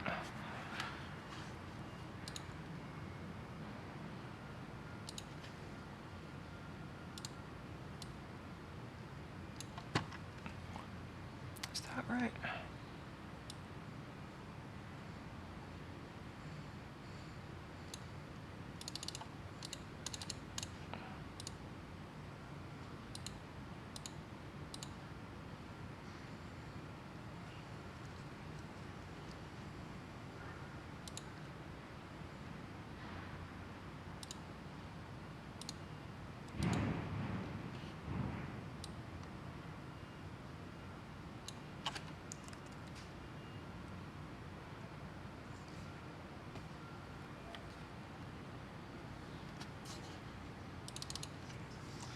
Yeah, this is janky. I don't want to have to type in this value.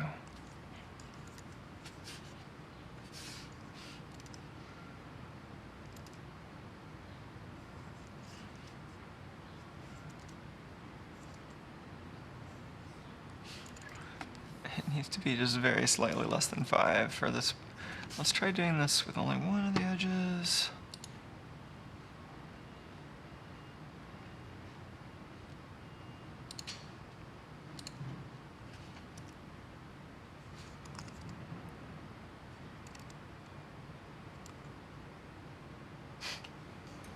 That is janky. Man. There's probably a much better way to do this, but this will be good enough for our purposes.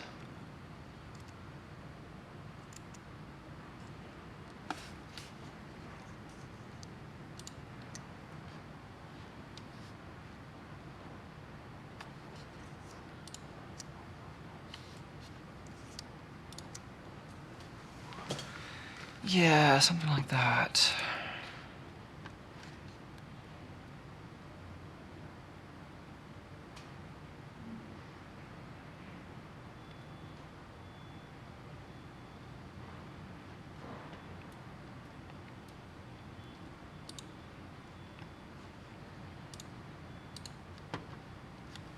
Okay, let's go back to this outer component. Make a cutout.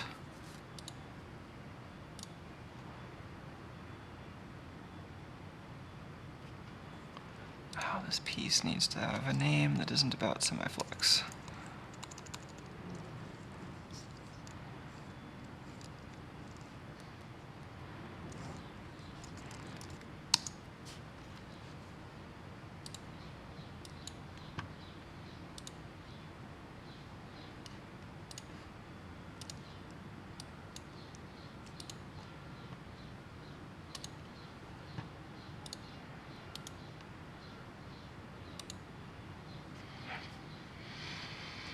Okay, so I just used this as a Boolean tool to cut out an appropriately sized shape that doesn't leave any built-in clearance.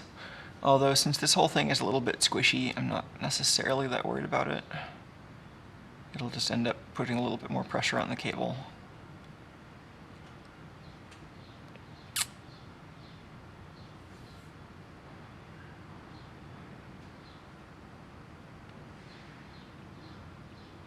And then that should give me plenty of room to put wires through the cable by elongating that ellipse piece. Alright, so I need to fix up this outer piece a little.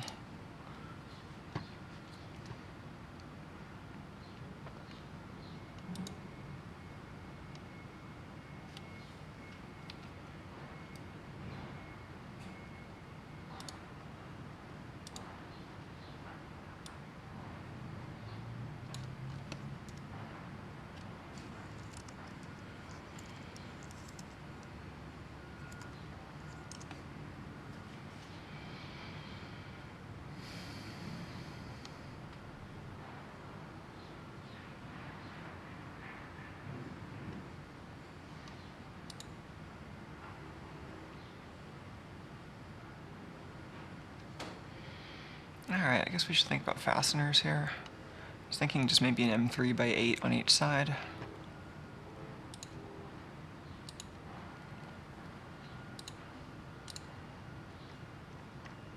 Maybe M3 by 10.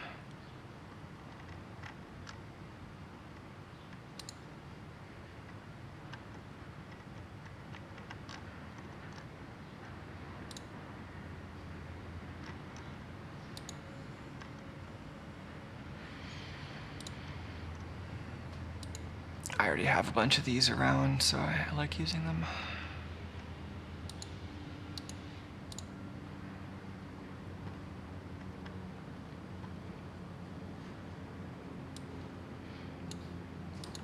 Alright, there's a bolt. Let's get a nut to match it.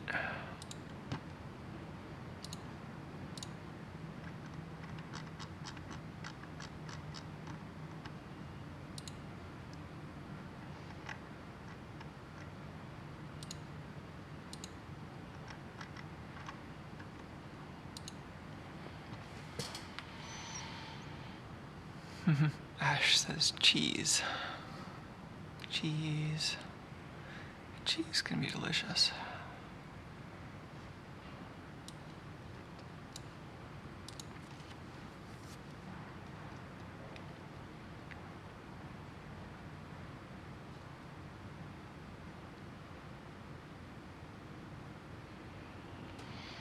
So at this point, I want to start thinking about this entire concept of a leash anchor to have a couple of sub pieces. It's got this ring, which we can mostly put aside now. Then it's got some hardware. Then it'll have two of these halves. I want the half and its associated hardware to be identical. So if we put that in a component, we can then create an array of those later to save us some time.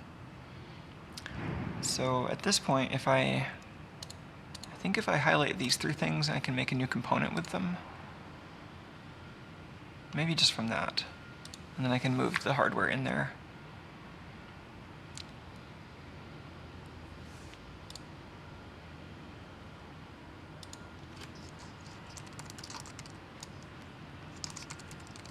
This will be the half anchor.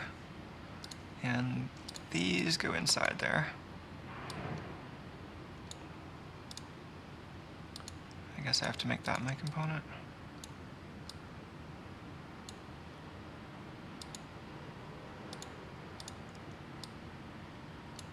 Still not totally sure about the circumstances under which the drag and drop actually works.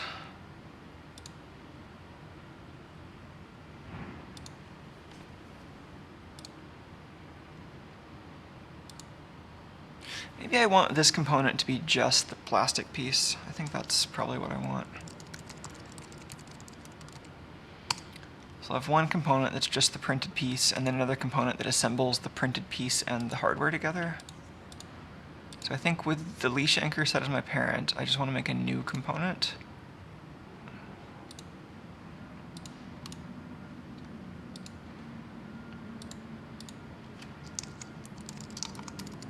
This will be my anchor half.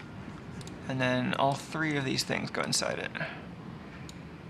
Is that going to work? Do I have to make this my parent first? Or my current component? Why is this not working? I'm used to this part working, but I'm also used to having troubles. Maybe there's something subtle about when it works that I don't understand. Oh, are we in the middle of editing a position? Maybe that was the problem. Maybe we had a modal operation happening.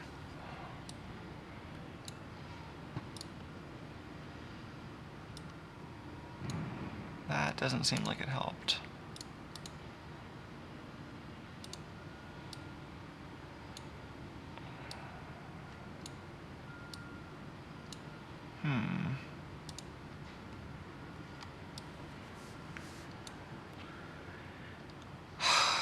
That's weird. I thought I understood how this part worked, but now it's not letting me rearrange these.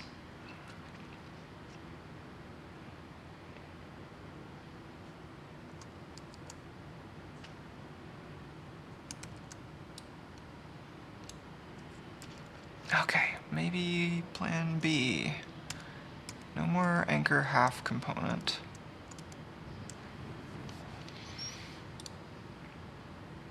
Instead we have this and some screws. Okay, fine.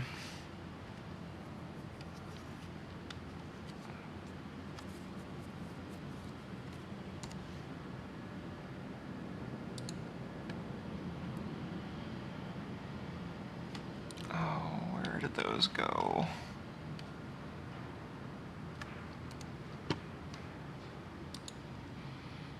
Let's attach these.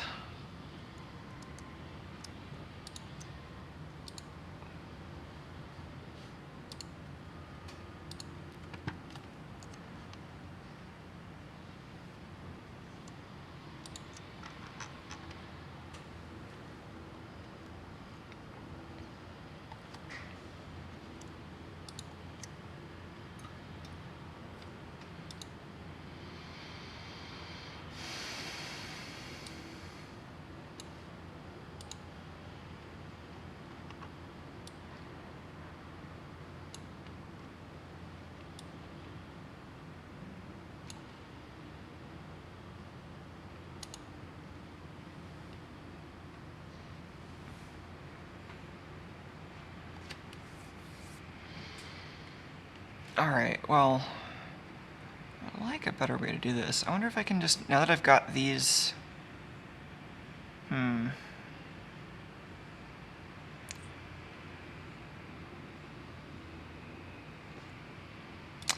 Because I want another mirrored screw and nut on the other side. The thing that I attach them to is this piece. It's fine. I might just do the same thing on the other side. I don't know if I can make arrays of joints. I don't know. Still not entirely sure how expressive this particular design language is supposed to be. Let's see if we can just duplicate these.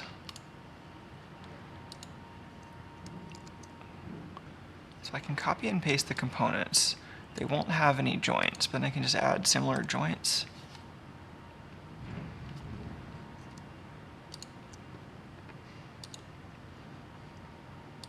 So reattaching the screw and the nut.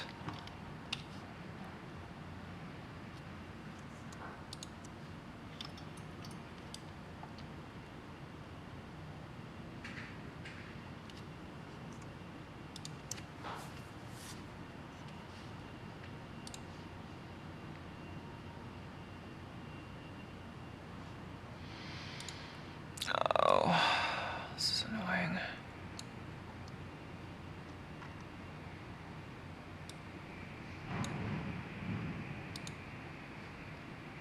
I think that's what I want, but obviously that's super error prone.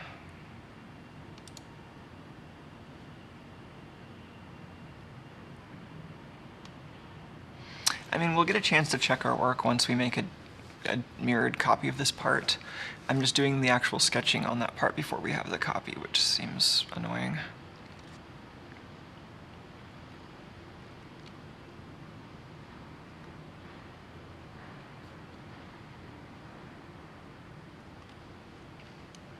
So then if I make a sketch on this side, we should start to be able to make cutouts for these parts.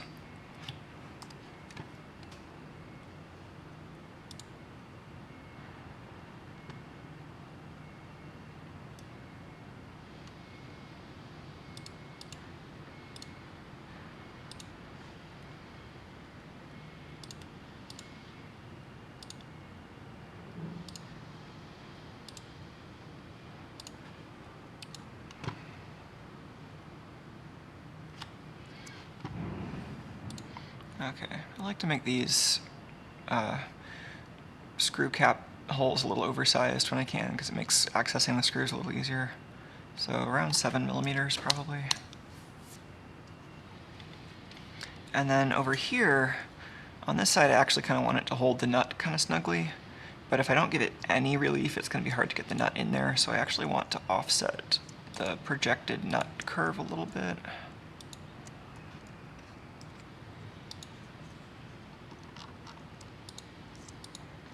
If I could select more than one of these. Oh, I think it projected 2 back-to-back curves for each of these, so I'm having to go and delete one of those two.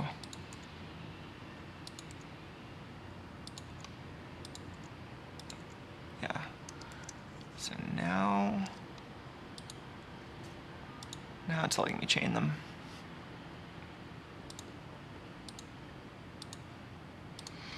And I think 0.4 millimeters ought to be plenty.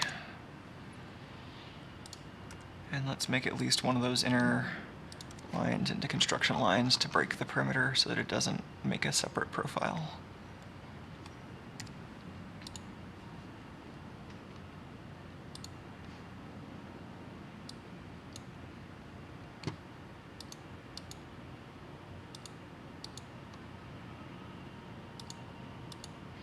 So if I'm cutting through here, I don't want it to cut through the hardware, just through the plastic part. And I can actually have this go to the back of the nut, I think.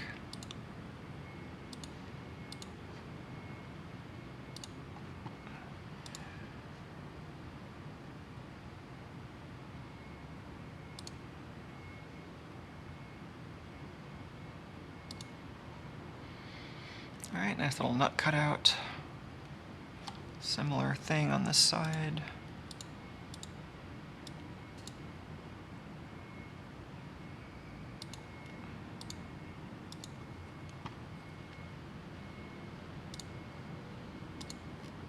This little chain faces doodad I'm ticking, that kind of simplifies the behavior of the extrude so that it just reaches the object instead of actually trying to copy its shape along the way. Oh, I think I just absent-mindedly had that make a new body.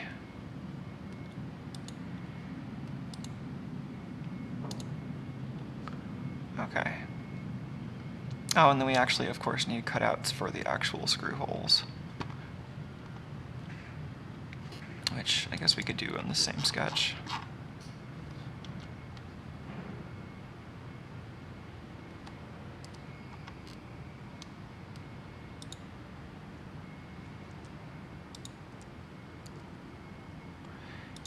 And this should be a nice, comfortable clearance hole for an M3 screw, so maybe 3.4.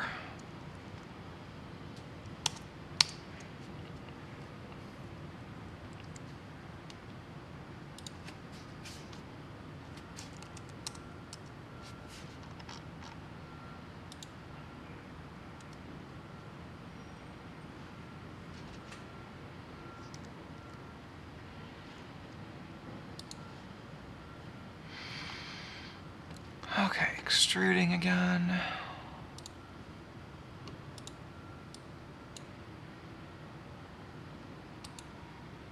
Cut.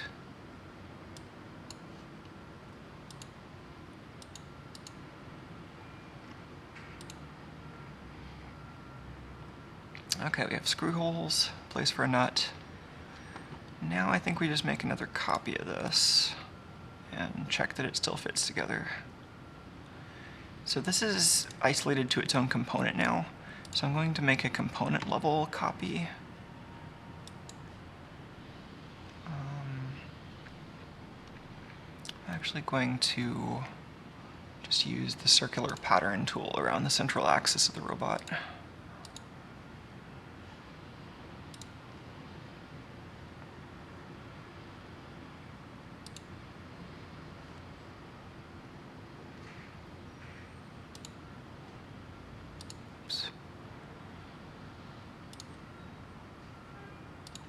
Axis.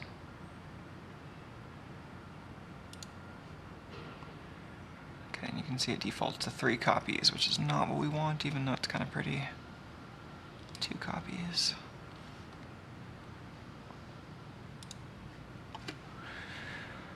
Alright. We could also maybe give that inner piece some bumps to grab onto the wire a little more effectively. That's looking alright. And I didn't really give it any special relief from the carbon rod, so that should fit pretty tightly on the rods. It doesn't super need to have a really tight grip on the carbon rods, so I'm not going to worry about giving it like a clamping assembly like we had on the top and bottom. It mostly just needs to hold on there. It's going to have another piece above it preventing it from sliding up, so that's not an issue.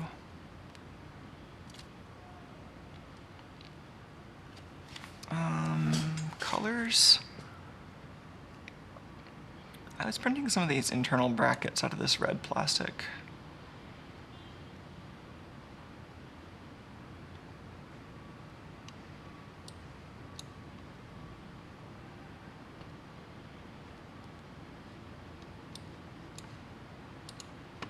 Okay, let's add some extra features on the inside of that to help grab the wire a little more effectively, maybe. So we can take off one half, we see that, take off the other half, and this is just the printed piece inside.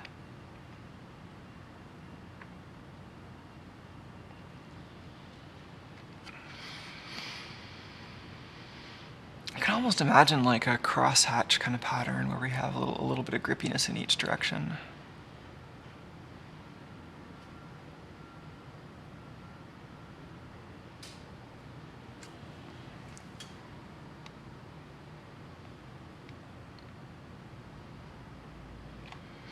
Also, I don't know anything about Fusion 360's tools for putting patterns on surfaces. I wonder if it has something special for this.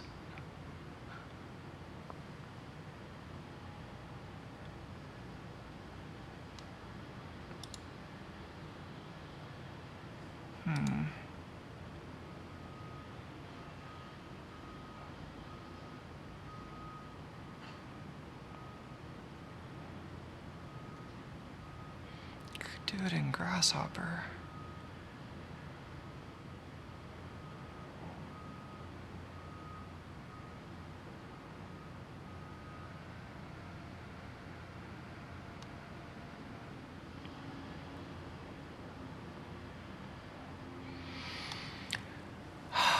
We can make pipes. We can make a coil.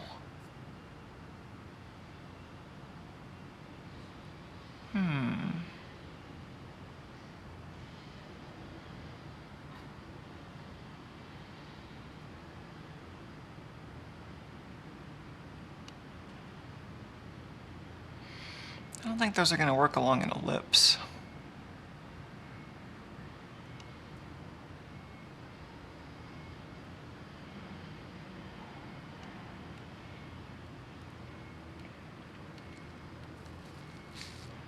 I mean, I could just make something else using the same technique by slicing up extrusions.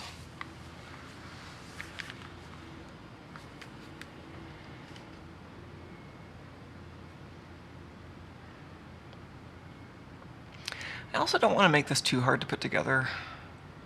If I make the surface on the inside too rough, then it'll be harder to get this over the wires, but... I mean, I guess I'm kind of imagining some little fins that'll sort of crush and provide some friction once the screws are tightened.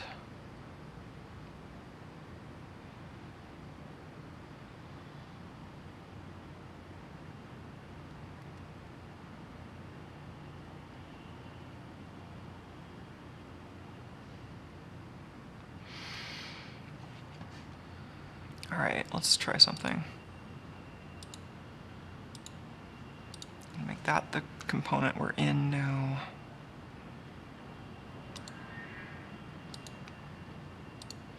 We had this sketch from earlier.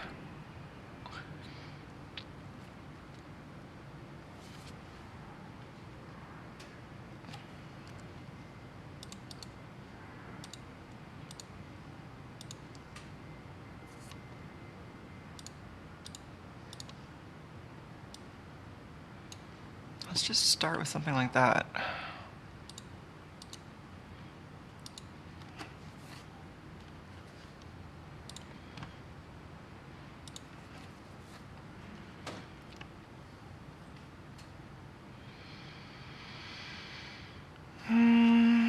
So the easiest thing would just be to have this get a little narrower.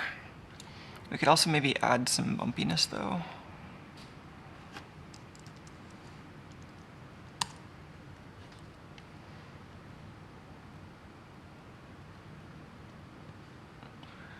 What kinds of arrays can I make in sketches? Oh.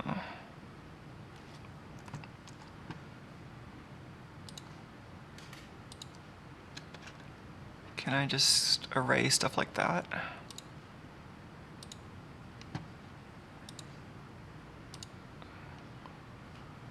Uh-huh.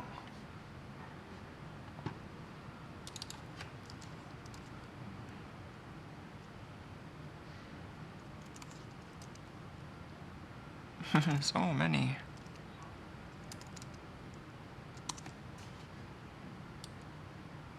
That's handy.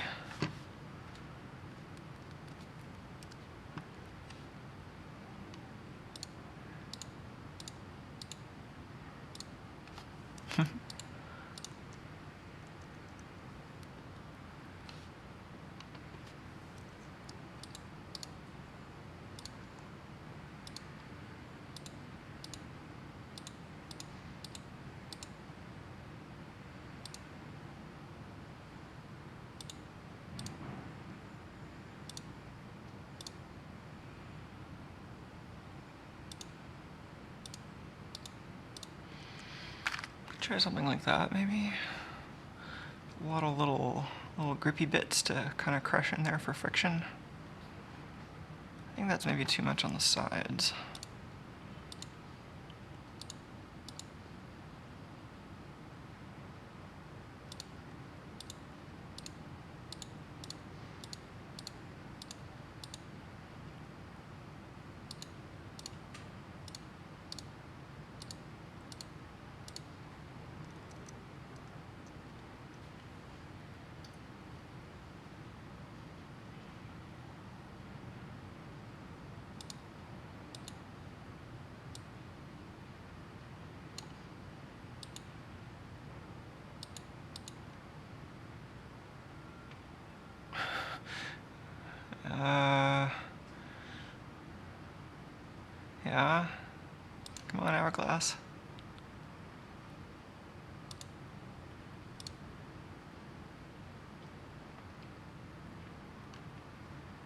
think that got it right. I think that's what I wanted.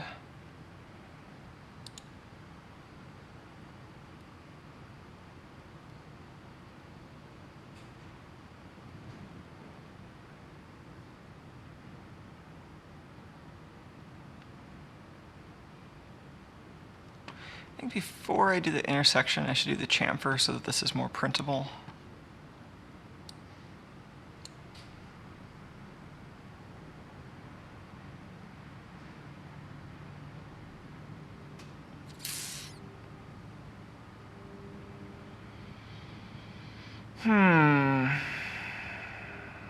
That means doing this slightly differently.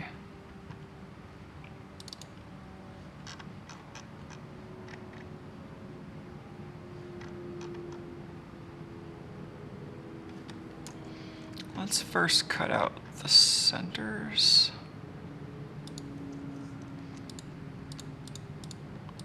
Oh, this part is not fun. There we go.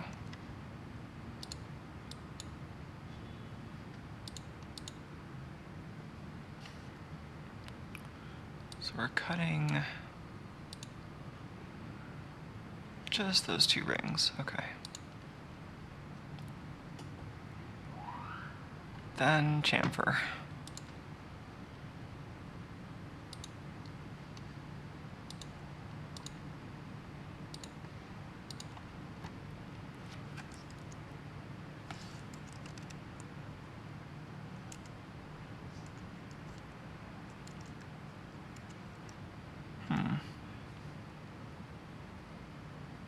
Is this point causing me trouble?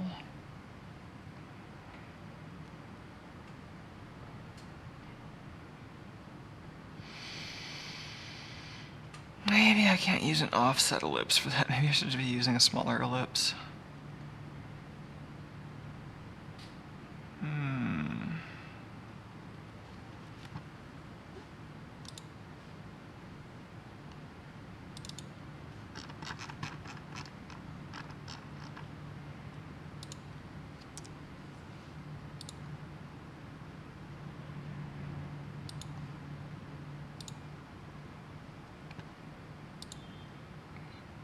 Ellipse.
Okay, can I do the chamfer now?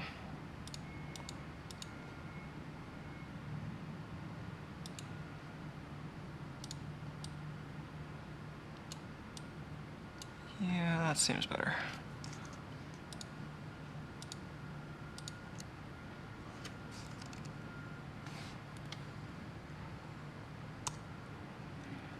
That is so that this is printable when I have it standing up. Then we can do the cutout.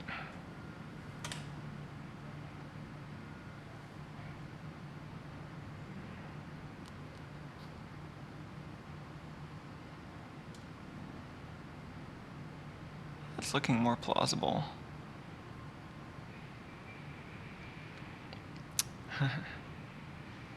Triple M Linux asks in chat, do you print your parts with a secondary support material or just all the same material? All my printers just have a single extruder, so all the same material. And it looks like the video grabber just died.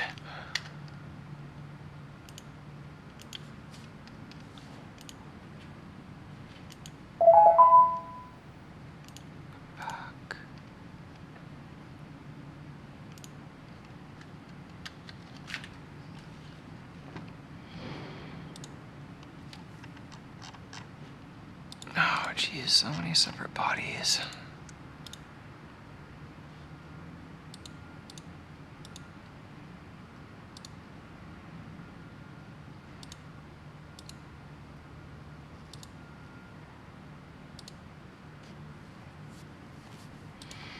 Flyer, leash, anchor, ring. Okay. So we have a thing that might actually be designed. Let's see if it looks right and see if it's printable.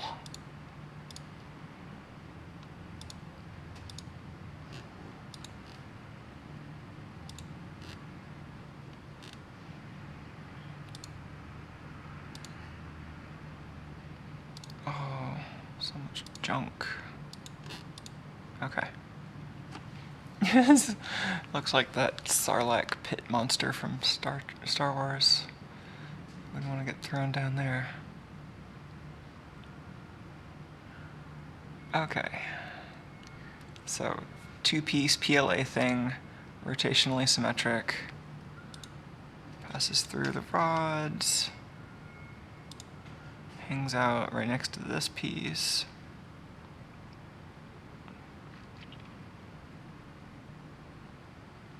It's got some little teeth in there for grabbing your cables. That seems better. Let's see if it's printable.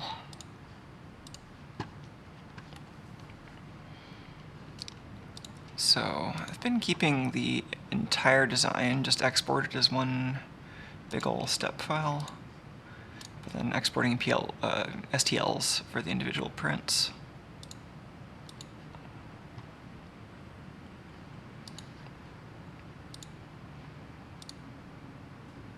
So these two are the same, so I only need to print one of them. You can even see it's the same part, it has the same title, it's just a different instance of it. So I can save that to an STL. It's already got the right name because I named the body accordingly. Flyer, leash, anchor, PLA 2.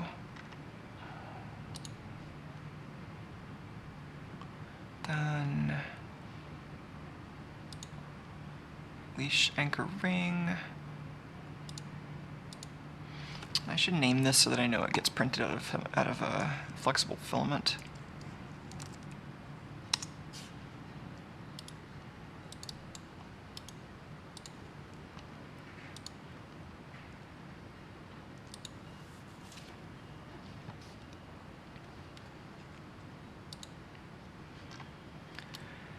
All right. Let's see what this looks like in Kira.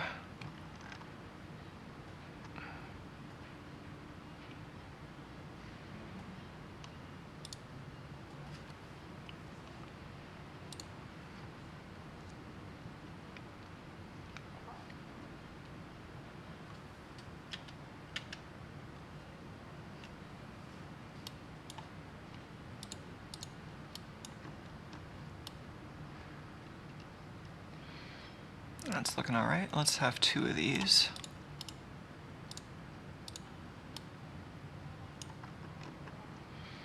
Oh, actually, I can print this on the other printer, since my little printer right now can go ahead and get started on a print job, but I have it set up in a different version of Kira.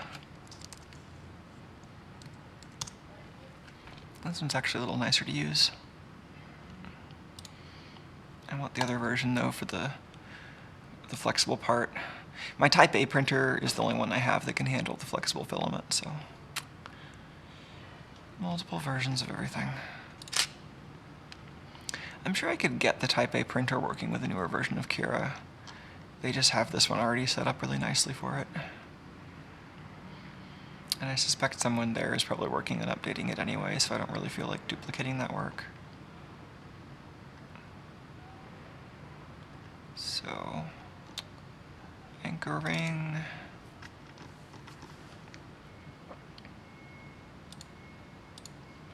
And let's load my settings. So, probably use semiflex for this. Doesn't have to be that flexible.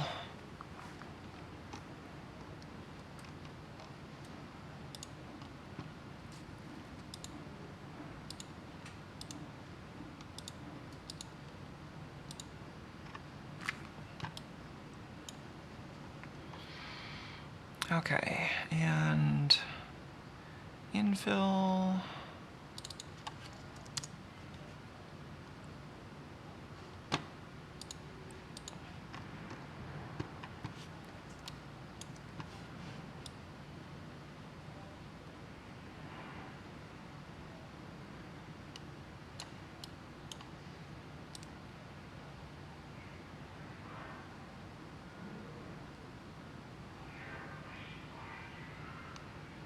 I don't know if I want this even bothering with infill for the most part. I don't know. Let's try to see what happens if I add more shells.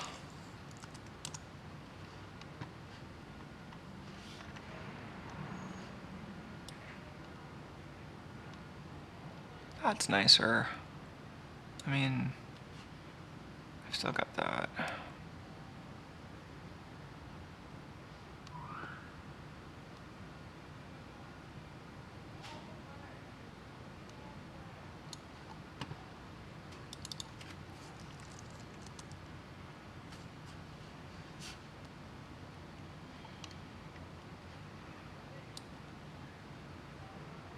I don't think that's doing what I want. Also, why is retraction on?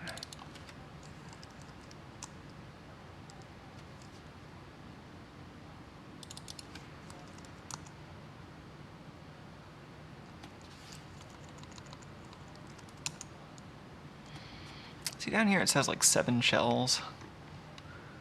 Oh, is it working now? Was I just like failing to press enter after editing? Maybe that was the problem.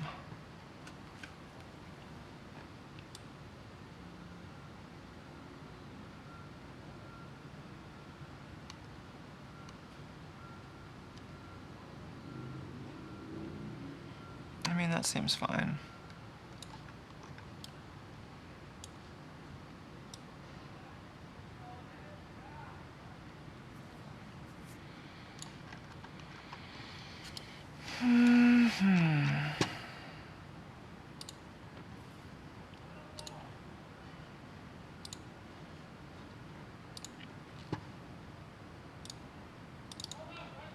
Send that to the printer so it's ready when the printer is.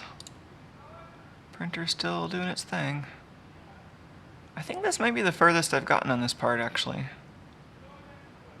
So I made a few modifications to the print settings. I think most importantly, I focused on putting all the strength in the bottom of the part and then going to a sparser infill that the printer has an easier time with once I get below that bottom layer. And avoiding the 3D infill for this part seems to help because with the perimeter changing so much, I think it causes the infill position calculation to not be especially coherent, so it moves around a lot and then doesn't get supported very well, which causes the printer to then end up having trouble. Okay, so that's ready. Then this piece.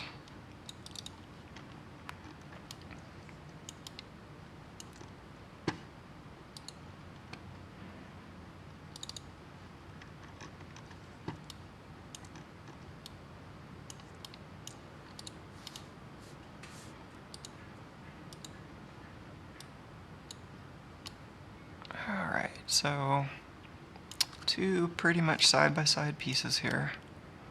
You can see it showing me where it might have overhang issues.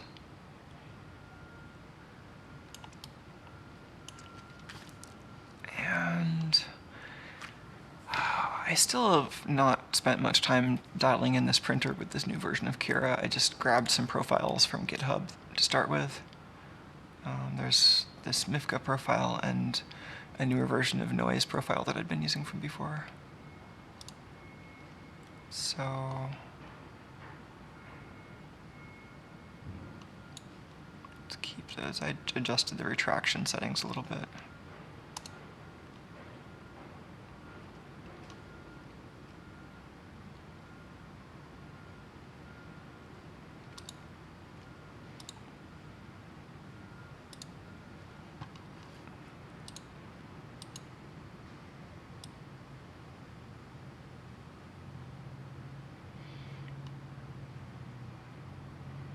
Maybe you want this to be slightly more solid, but that's basically fine.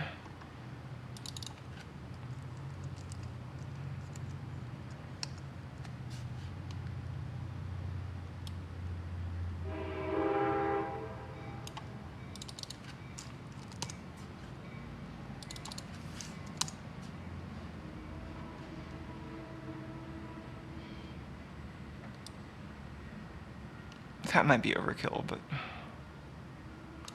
let's turn that down slightly.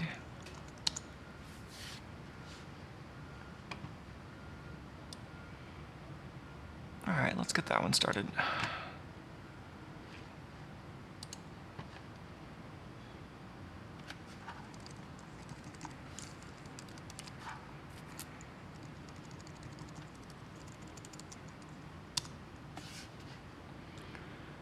Okay, this one I have to go stick it on an SD card.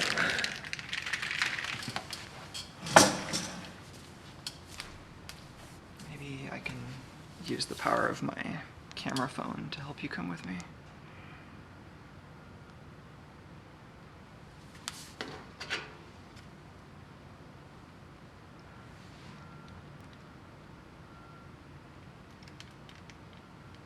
Oh, there we go.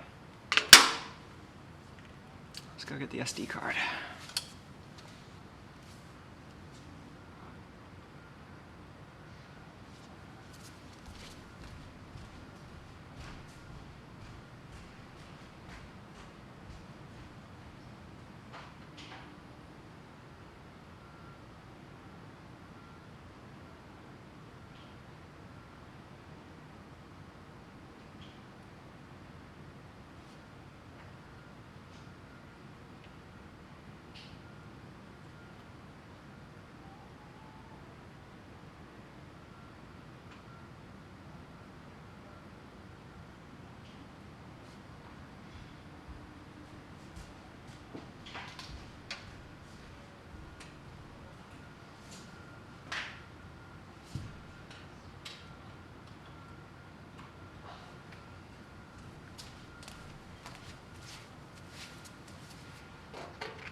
I need that screen back.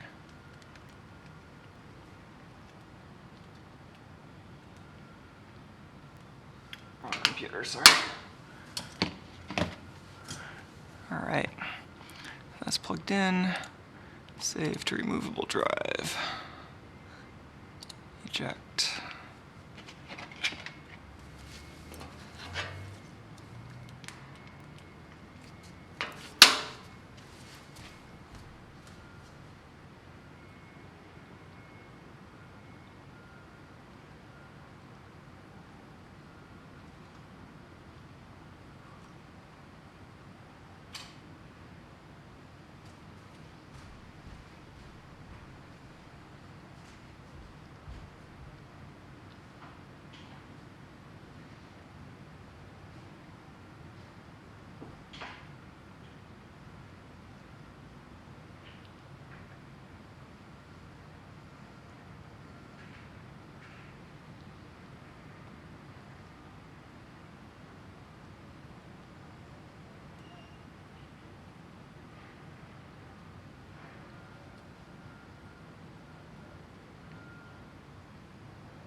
I think that's enough watching the printer preheat.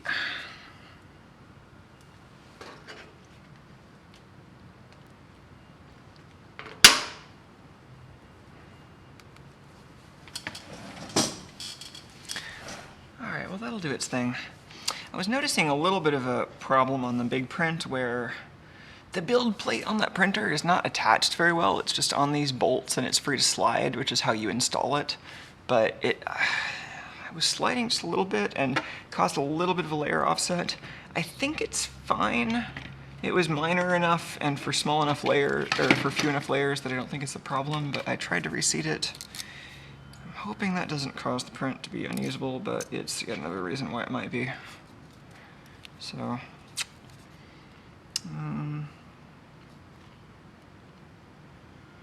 yeah, and then it's kind of the thing, kind of how 3D printing always goes. There's always like a million things that could go wrong.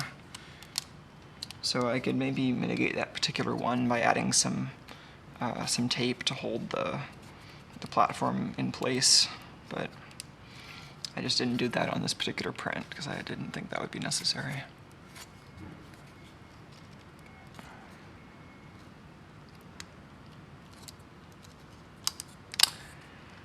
Alright, well, I'm running a little low on patience to do more of this on stream. I think the next thing to work on is potentially winch design pieces.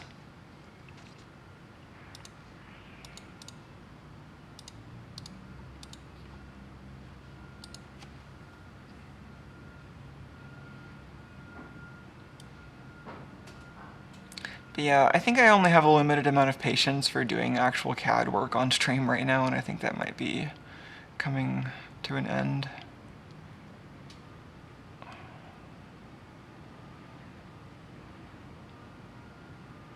I'm still kind of thinking about the actual drive strategy.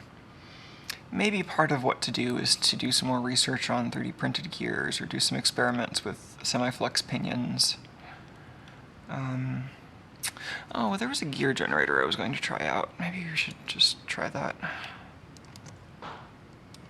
I think I would find this if I searched for it.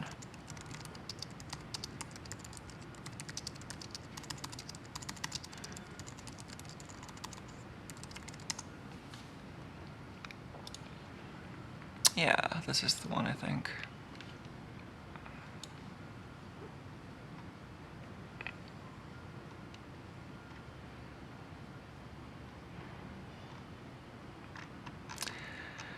Yeah, let's try this. What is this? Do I have a login on this machine? Oh, I don't want to log in on stream right now. Maybe I'll do this later.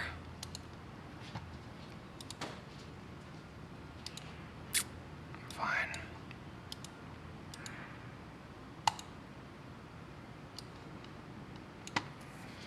Alright, well, I think I'm just going to wrap up the stream in a sec, because I think I'm running out of patience to do this, but if you have any, while you've got my attention, feel free to let me know if there's any questions I can answer or anything else you want to see on this. The overall design has a few pieces that need work at this point. There's the flyer itself, the winch bot, and the software. So on the flyer, I'm kind of collecting 3D prints at this point. I have more CAD to do. The main pieces that I haven't designed yet are an LED mount on the bottom here that'll hold a ring of lights, and some decorative / enclosure mounts that hold what I'm imagining to be basically sheets of like printed paper or plastic that'll be the sides of the central column, so little brackets that hold that on. We can turn on some more of these parts too.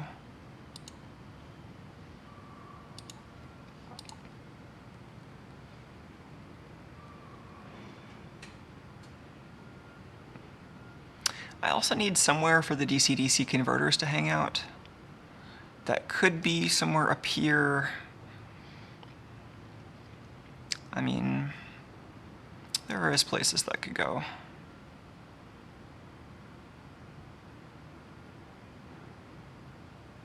I don't see the... Are we at the end of this? Oh, we aren't. There we go. There's this piece too, the coax cable.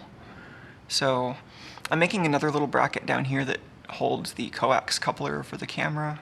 I guess I could also put some DC-DC converters on there.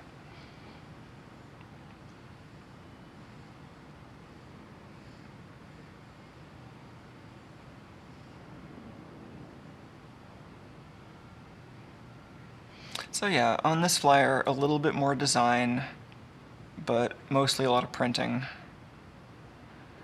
And then on the actual winch bots, that needs a lot more design work. Because I have the winch bot that we tested a few streams ago, and it just like broke apart.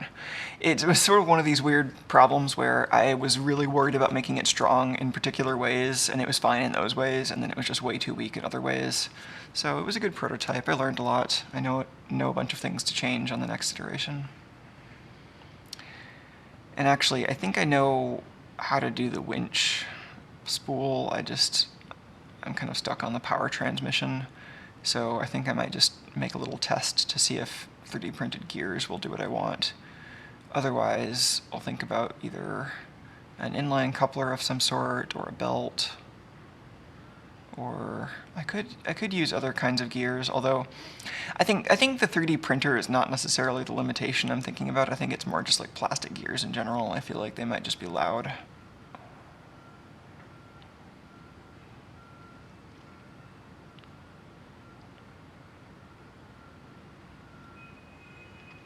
But yeah, I mean, if I needed gears and the 3D printer was the limitation, then I could machine them, perhaps. I don't have a lathe, but for small gears, I could cut them on a mill. But the thing is, I'm not going to be dealing with small gears, probably, and my mill is small.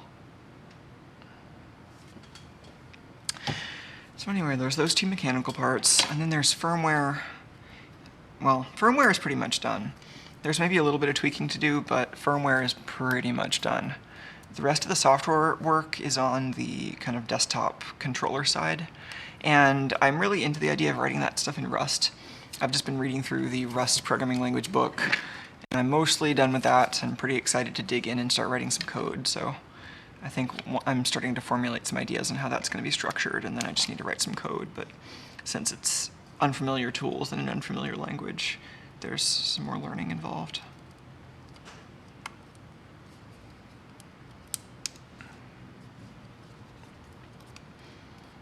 Mikkel suggests belts over gears. Yeah, belts are certainly an option. And with belts, I might even be able to print them in NinjaFlex. Although, I could also buy a belt that's the right size.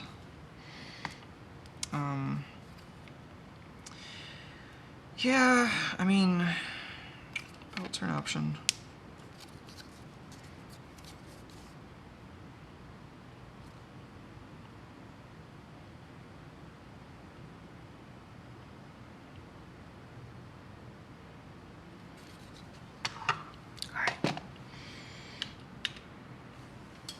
Well, thanks for hanging out for today's stream. Hope it was fun to look at some of these 3D printed parts and do a little bit of CAD and get frustrated together, perhaps.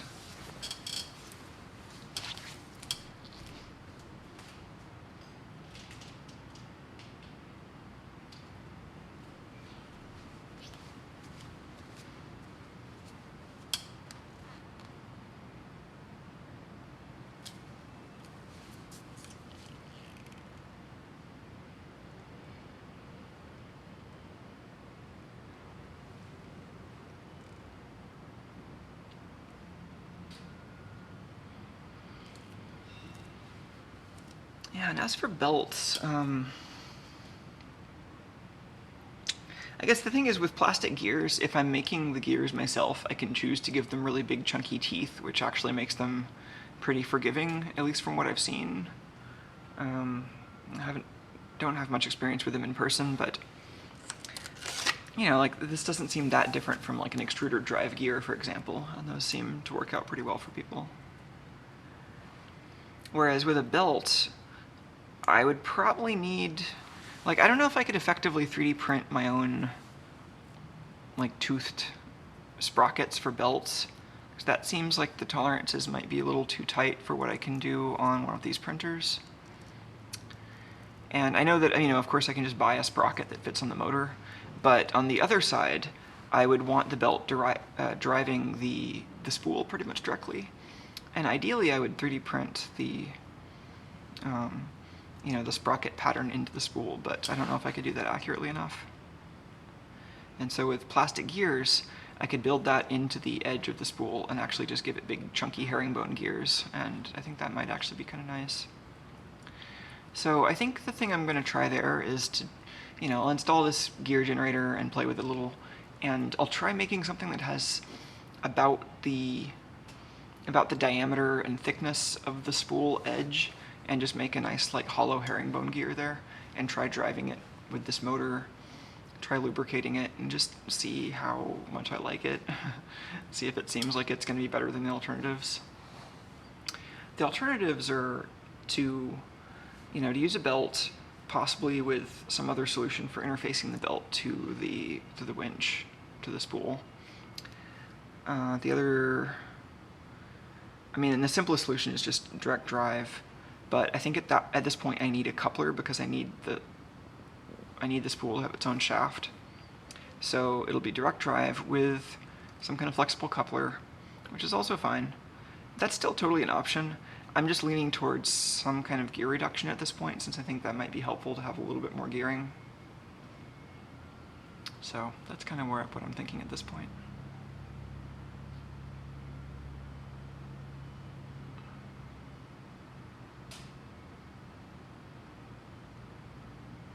Mikkel says the extruders don't move that fast. Yeah, that's true. This winch will be, I want it to be capable of moving somewhat fast, but usually it'll be moving pretty slow and smoothly. And then GT3 should be fine for printing sprockets, says Mikkel. I don't know what GT3 is.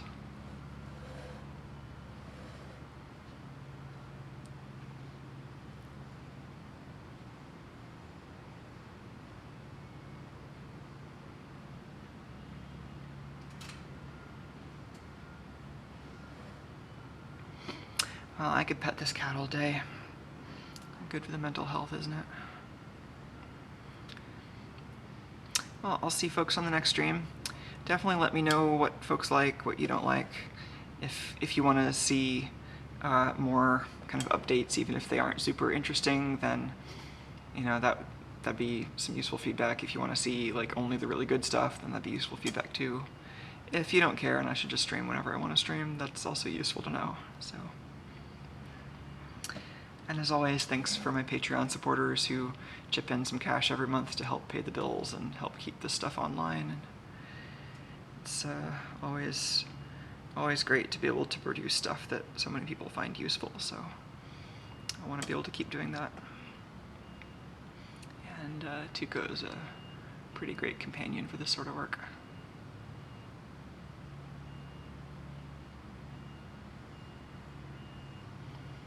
Oh, okay, 3mm pitch belt.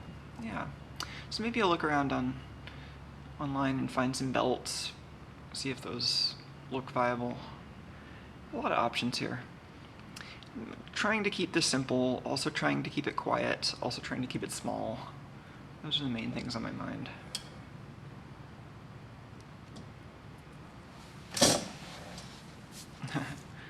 Let's take a look at this timing belt that Mikkel linked before we take off.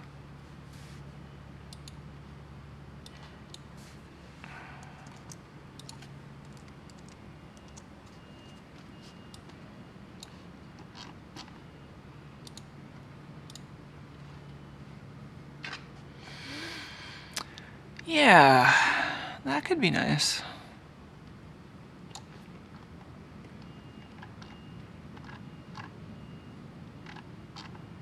And then we could have a 3D printed sprocket that's built into the edge of the spool. And then the motor mount could have slots so that the whole motor could just move a little bit to tension the belt. That could be pretty easy. Yeah, that might be nice. And what sizes do these come in? Lots of different sizes. Cool.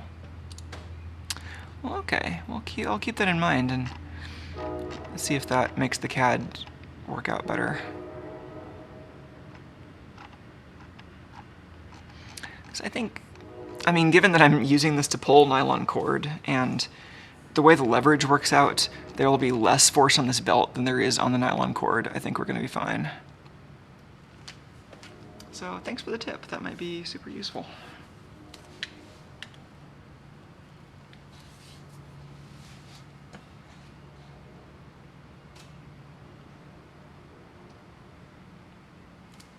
Well, thanks everybody for joining Tuco and I for another morning of fussing with CAD and working on robots in the shop. Hope you all have a nice day or evening or whatever it is whenever you are. Happy hacking, folks.